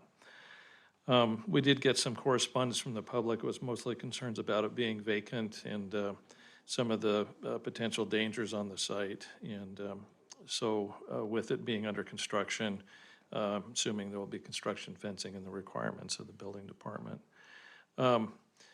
So I've indicated what's the staff analysis on this, which is also in your staff report, that it does meet the requirements of the comprehensive plan and the codes. And you're certainly welcome to put we're not proposing a development agreement on this site, but if you propose to do that, we could certainly go that direction. The recommendations are in your staff report, and the motion is before you, and I'd be glad to take any questions. Doug, thank you. Are there any questions for Doug at this time? Yes. Yes. It does require design review. Yes. Mm-hmm.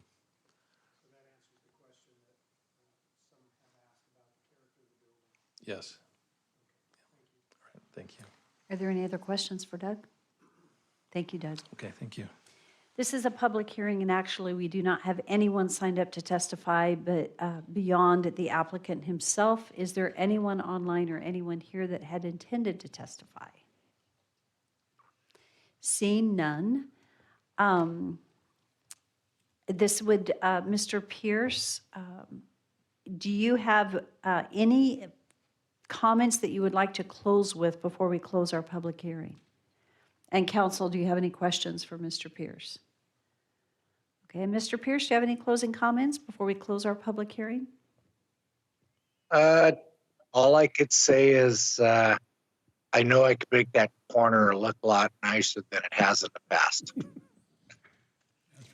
Thank you so much.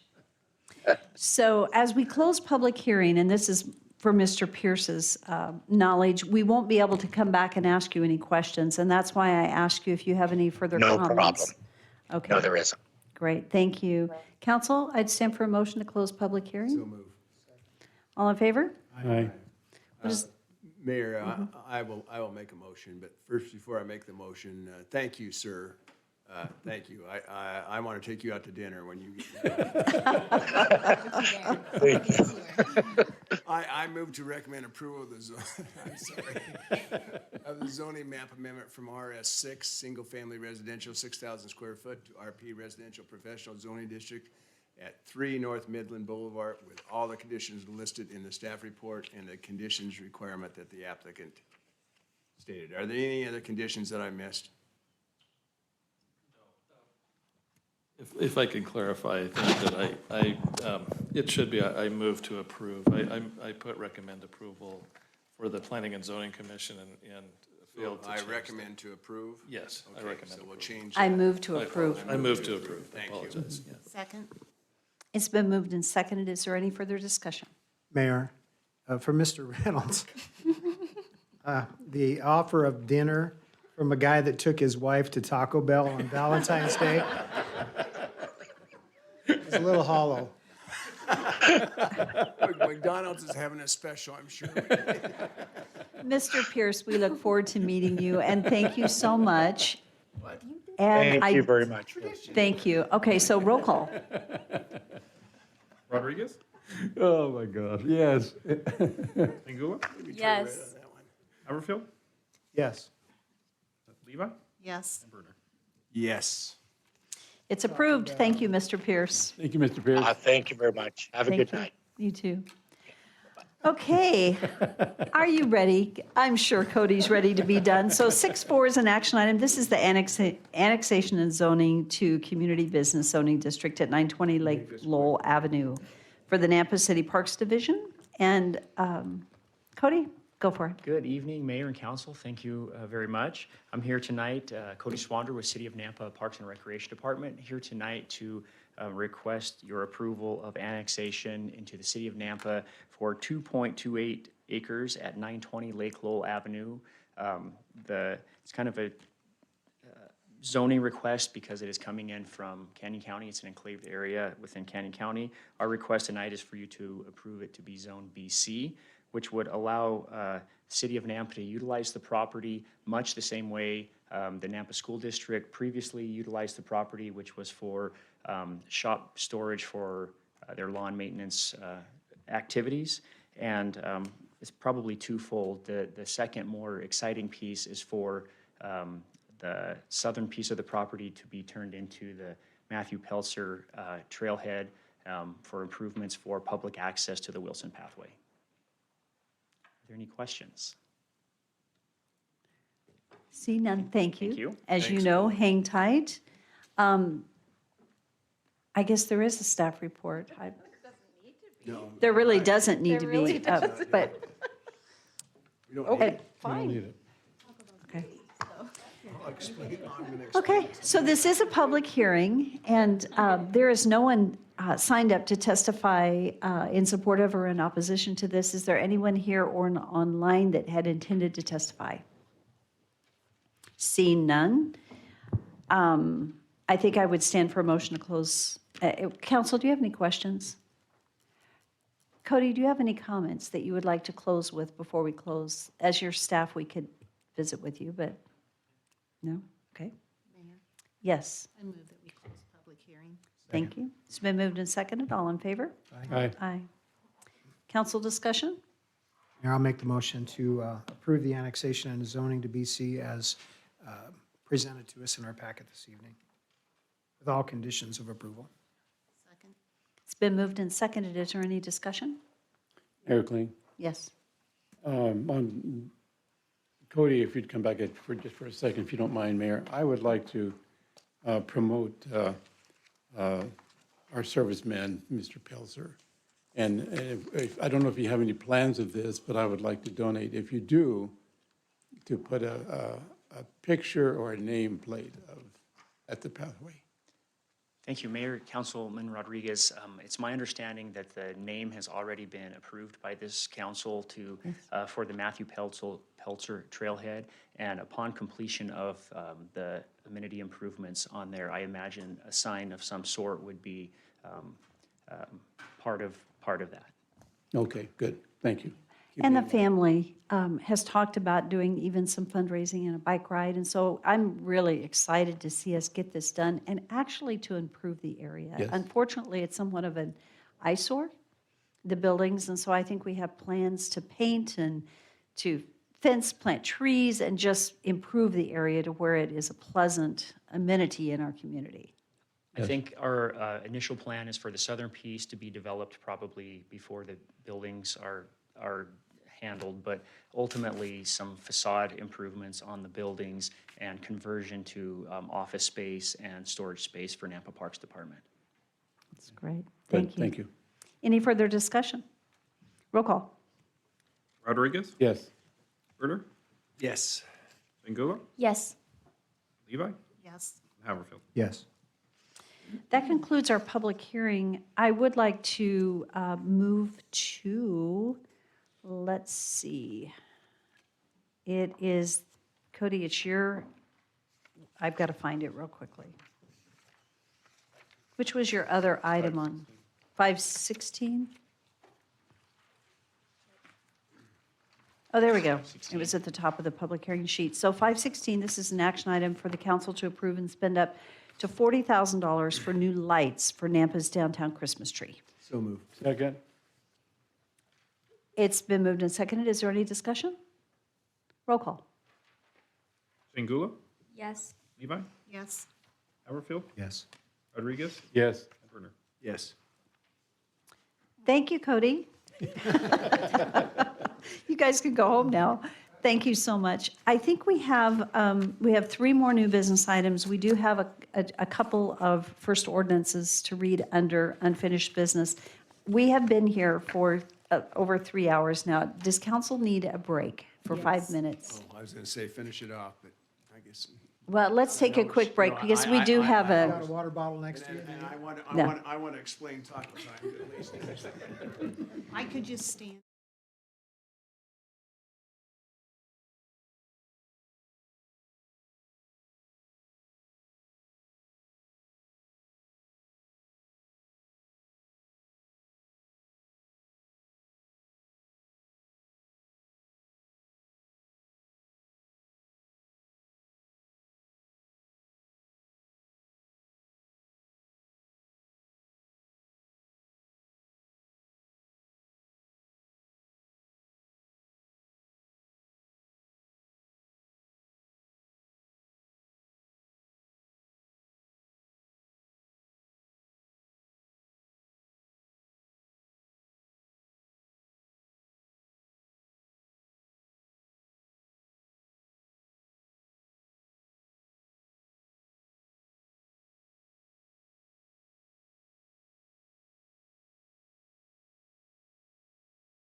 done before 10. Depends on how fast Nate reads those. Okay, well, I think we are ready for item 513 on the agenda. This is an action item. This is to authorize the mayor to sign a memorandum of understanding between the ITD and the city of Nampa designating the distribution of Amazon in lieu of dollars towards projects. It's been moved and seconded. Is there any discussion? Roll call. Rodriguez? Yes. Angula? Yes. Levi? Brunner? Yes. And Haverford? Yes. Item 514 is to authorize the public hearings on the assessment roll for LIDs 162 and 164, or direct staff to find an alternate funding source for these mandatory LIDs. So moved. Which Okay, direction? we do need to have an alternate. Authorize public hearing. Or authorize, let's have a presentation real quickly. So, Mayor, Council, this is for the two forced LIDs that the participants were required to participate. We are requesting either authorization to proceed to public hearings for those or direction to identify an alternate funding source and not assess the property owners for those improvements. Oh, can I amend my motion to, did somebody second it? I seconded it, but I was not going to authorize them to make the payment, so. So there was a discussion in our workshop that Doug brought forth, the alternative funding source, which was using ARPA funds to clear out. So I just want to make sure we remember the discussion that we had at our council That work. was not your motion? My bad. My motion, to be clear, would be to authorize the use of an alternative funding source as discussed, or if that doesn't pan out, to go ahead and have the public hearing. Shows, do I need to have both, or do you want to come back? No, to I the would public probably hearing? do either or. Okay, then I'll just go ahead and allow the use of alternative funding source for these mandatory LED. I'll amend my second to that. So it's been moved and seconded that we authorize staff to find an alternate funding source for the mandatory LIDs. Do we need to specify, we had a discussion about using ARPA funds for that, or it would come out of reserve and it would be included in the budget amendment, is that correct? Would be, yes. The $10 million of revenue replacement allows us to use these funds to take care of this lit issue without, and still keep it in agreement in accordance with all ARPA funding requirements. Okay. Mayor Kling, Yes. I thought we were going to first discuss the ARPA funds and approve those ARPA funds as noted with the list you all gave. So now we're already averting that and just picking from it? Just clarification, that's all. You know, Victor, that's a really good question. And so I think it's a very valid question. So maybe what we do at this time, I don't know what the timing is on this. We could go ahead and, the motion as it stands, say authorize and direct staff to find an alternate funding source. That gives staff the direction that we are not going to go for public hearing and we're not going to go out for bond or whatever, but it does not specify what that funding source is. And then we could come back, because it's currently sitting on the books, and it allows us the time to discuss whether we pull it from ARPA funds or from another funding source. And I think that's a wise comment, and I appreciate that. Thank you. So Mayor, to extend my motion then to include the fact that it would come back to us for final approval. Yes. If that's added to my motion. The funding source. Mhm. And then the second would agree. And is your second okay with that? That the funding source, okay? It's been moved and seconded that we direct staff to find an alternate funding source for the mandatory LIDs, and it will come back before City Council when that is identified at a later time. Okay, any further discussion? Roll call. Rodriguez? Yes. Angula? Yes. Levi? Yes. Brunner? Yes. And Haverford? Yes.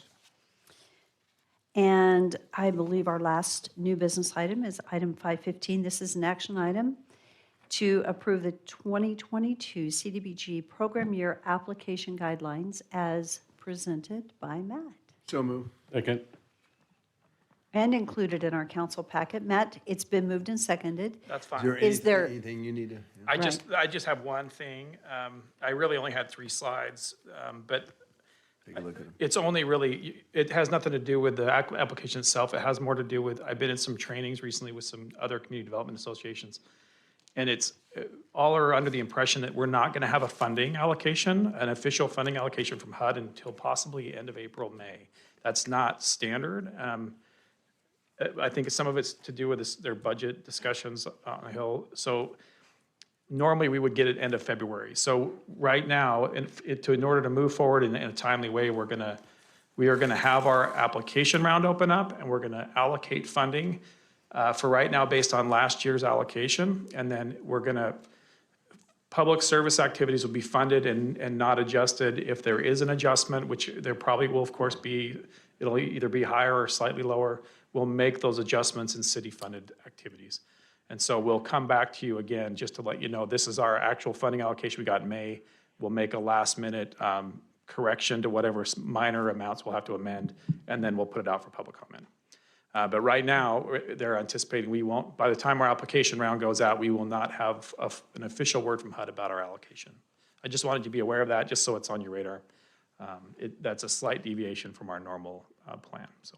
Other than that, it's pretty much a You'll standard. still be coming back to us with the applicants and the Yes. consideration of how to allocate those funds. This is just a motion to approve the guidelines. Correct. Yep, this is just a motion to approve the guidelines. I just want to make sure you are aware that we may be allocating at these additional subsequent meetings without knowing a final number until possibly the end of May, so. Which Thank point you. I'll come back to you again, so. Thank Other you. than Is any further discussions or questions? Seeing none, roll call. Jane Gula, Yes. Levi, Yes. Haverfield, Yes. Rodriguez, Yes. and Brunner. Yes. Thank you all. Thank you, Matt. That was a long time to wait for a very short. Thank you. So, moving on to our unfinished business items, we have 4. And item 7.1 is an action item. This is a resolution for the comprehensive plan map amendment from commercial to medium density and medium density residential to residential mixed use designation for a property located at 7354 and 7882 Cherry Lane. This is for Providence Properties representing Donald Brandt. And it is requested to pass under suspension of rules. As a resolution, we don't need to read anything, correct? So, We don't need to, because it's a resolution? because it's a resolution, and we don't need the suspension of rules because it's not an ordinance. So I would just stand for a motion to approve if so chosen. So moved. Is there a second? Second. Is there any discussion, questions? Roll call. Rodriguez, Yes. Jane Gula, Yes. Levi, Yes. Brunner, Yes. Haverfield. Yes. Item 7.2 is an action item. This is a first reading of ordinance for a zoning map amendment to adjust the boundaries of the BC RMH and RS6 zoning districts located at 7354 and 7882 Cherry Lane for Providence Properties representing Donald Brandt, and it is requested to pass under suspension of rules. An ordinance of the City of Nampa, Idaho to provide for a zoning map amendment to adjust the boundaries of the BC, RMH, and RS6 zoning for certain lands commonly known as 07354 and 7882 Cherry Lane, Nampa, Idaho, comprising approximately 102.63 acres, more or less, determining that said zoning map amendment is in the best interest of the citizens and consistent with the city's comprehensive plan, rezoning said property from 85.15 acres of RS6, 2.02 acres of RMH, and 15.5 acres of BC to 81.98 acres of RS6, 7.67 acres of RMH, and 12.98 acres of BC, providing for recordation, instructing the city engineer to amend the designations of said property on the official zoning map and other area maps of the city, subject to the terms of that certain modified development agreement entered into between the applicant and the city of Nampa, and directing the city engineer to alter the use and area map accordingly, providing for an effective date, repealing all ordinances, rules, and regulations and parts thereof in conflict herewith. Thank you. Is there a motion? I'll make a motion to pass the ordinance as read under suspension of rules. Is there a second? Second. It's been moved and seconded. Is there any discussion? Roll call? Rodriguez? Yes. Brunner? Yes. Levi? Yes. Angula? Yes. And Haverfield. Yes. Item 7.3 is an action item. It's the first reading of an ordinance for a zoning map amendment from BC Community Business to RS 8.5 zoning districts and a subdivision preliminary plat for Stevens Place subdivision at 0 Iowa Avenue, representing Blackhawk Investments of Idaho.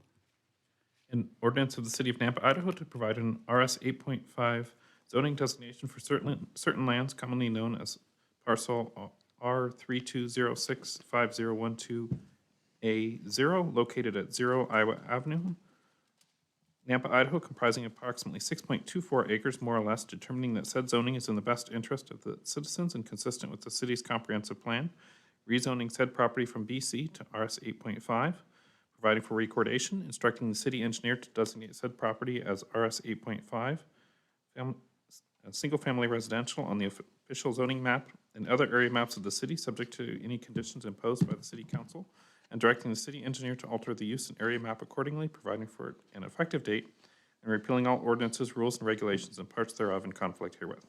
And it is requested to pass under suspension of rules. So moved. Second.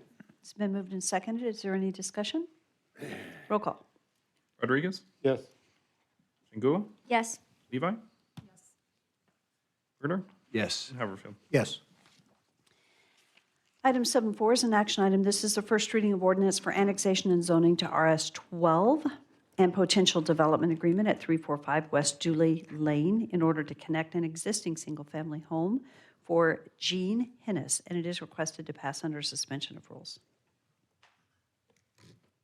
An ordinance of the city of Nampa, Idaho, determining that certain lands commonly known as 345 West Dooley Lane, Nampa, Idaho, comprising approximately 1.25 acres more or less, lay contiguous to the limits of the city of Nampa, Canyon County, state of Idaho, and that said land should be annexed into the city of Nampa and be zoned RS 12, declaring said lands by proper legal description as described below to be a part of the city of Nampa, determining that said annexation and zoning are in the best interest of the public and consistent with the comprehensive plan of the city, directing the city engineer and planning and zoning director to add said property to the official maps of the city of Nampa and to designate said property as RS 12 on the official zoning map and other area maps of the city, providing for recordation, providing for severability, providing an effective date, repealing all ordinances, resolutions, orders, and parts thereof in conflict herewith, and directing the city clerk to file a certified copy of the ordinance and map of the area to be annexed with Canyon County, state of Idaho, and the Idaho State Tax Commission pursuant to Idaho Code Section 63-215.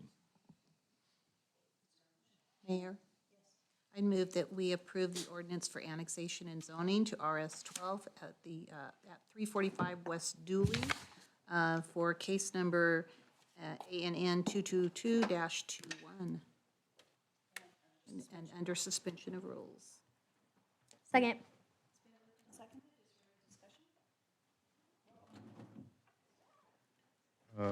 Rodriguez? Yes. Brunner? Yes. Haverfield? Yes. Angula? Yes. And Levi. Yes.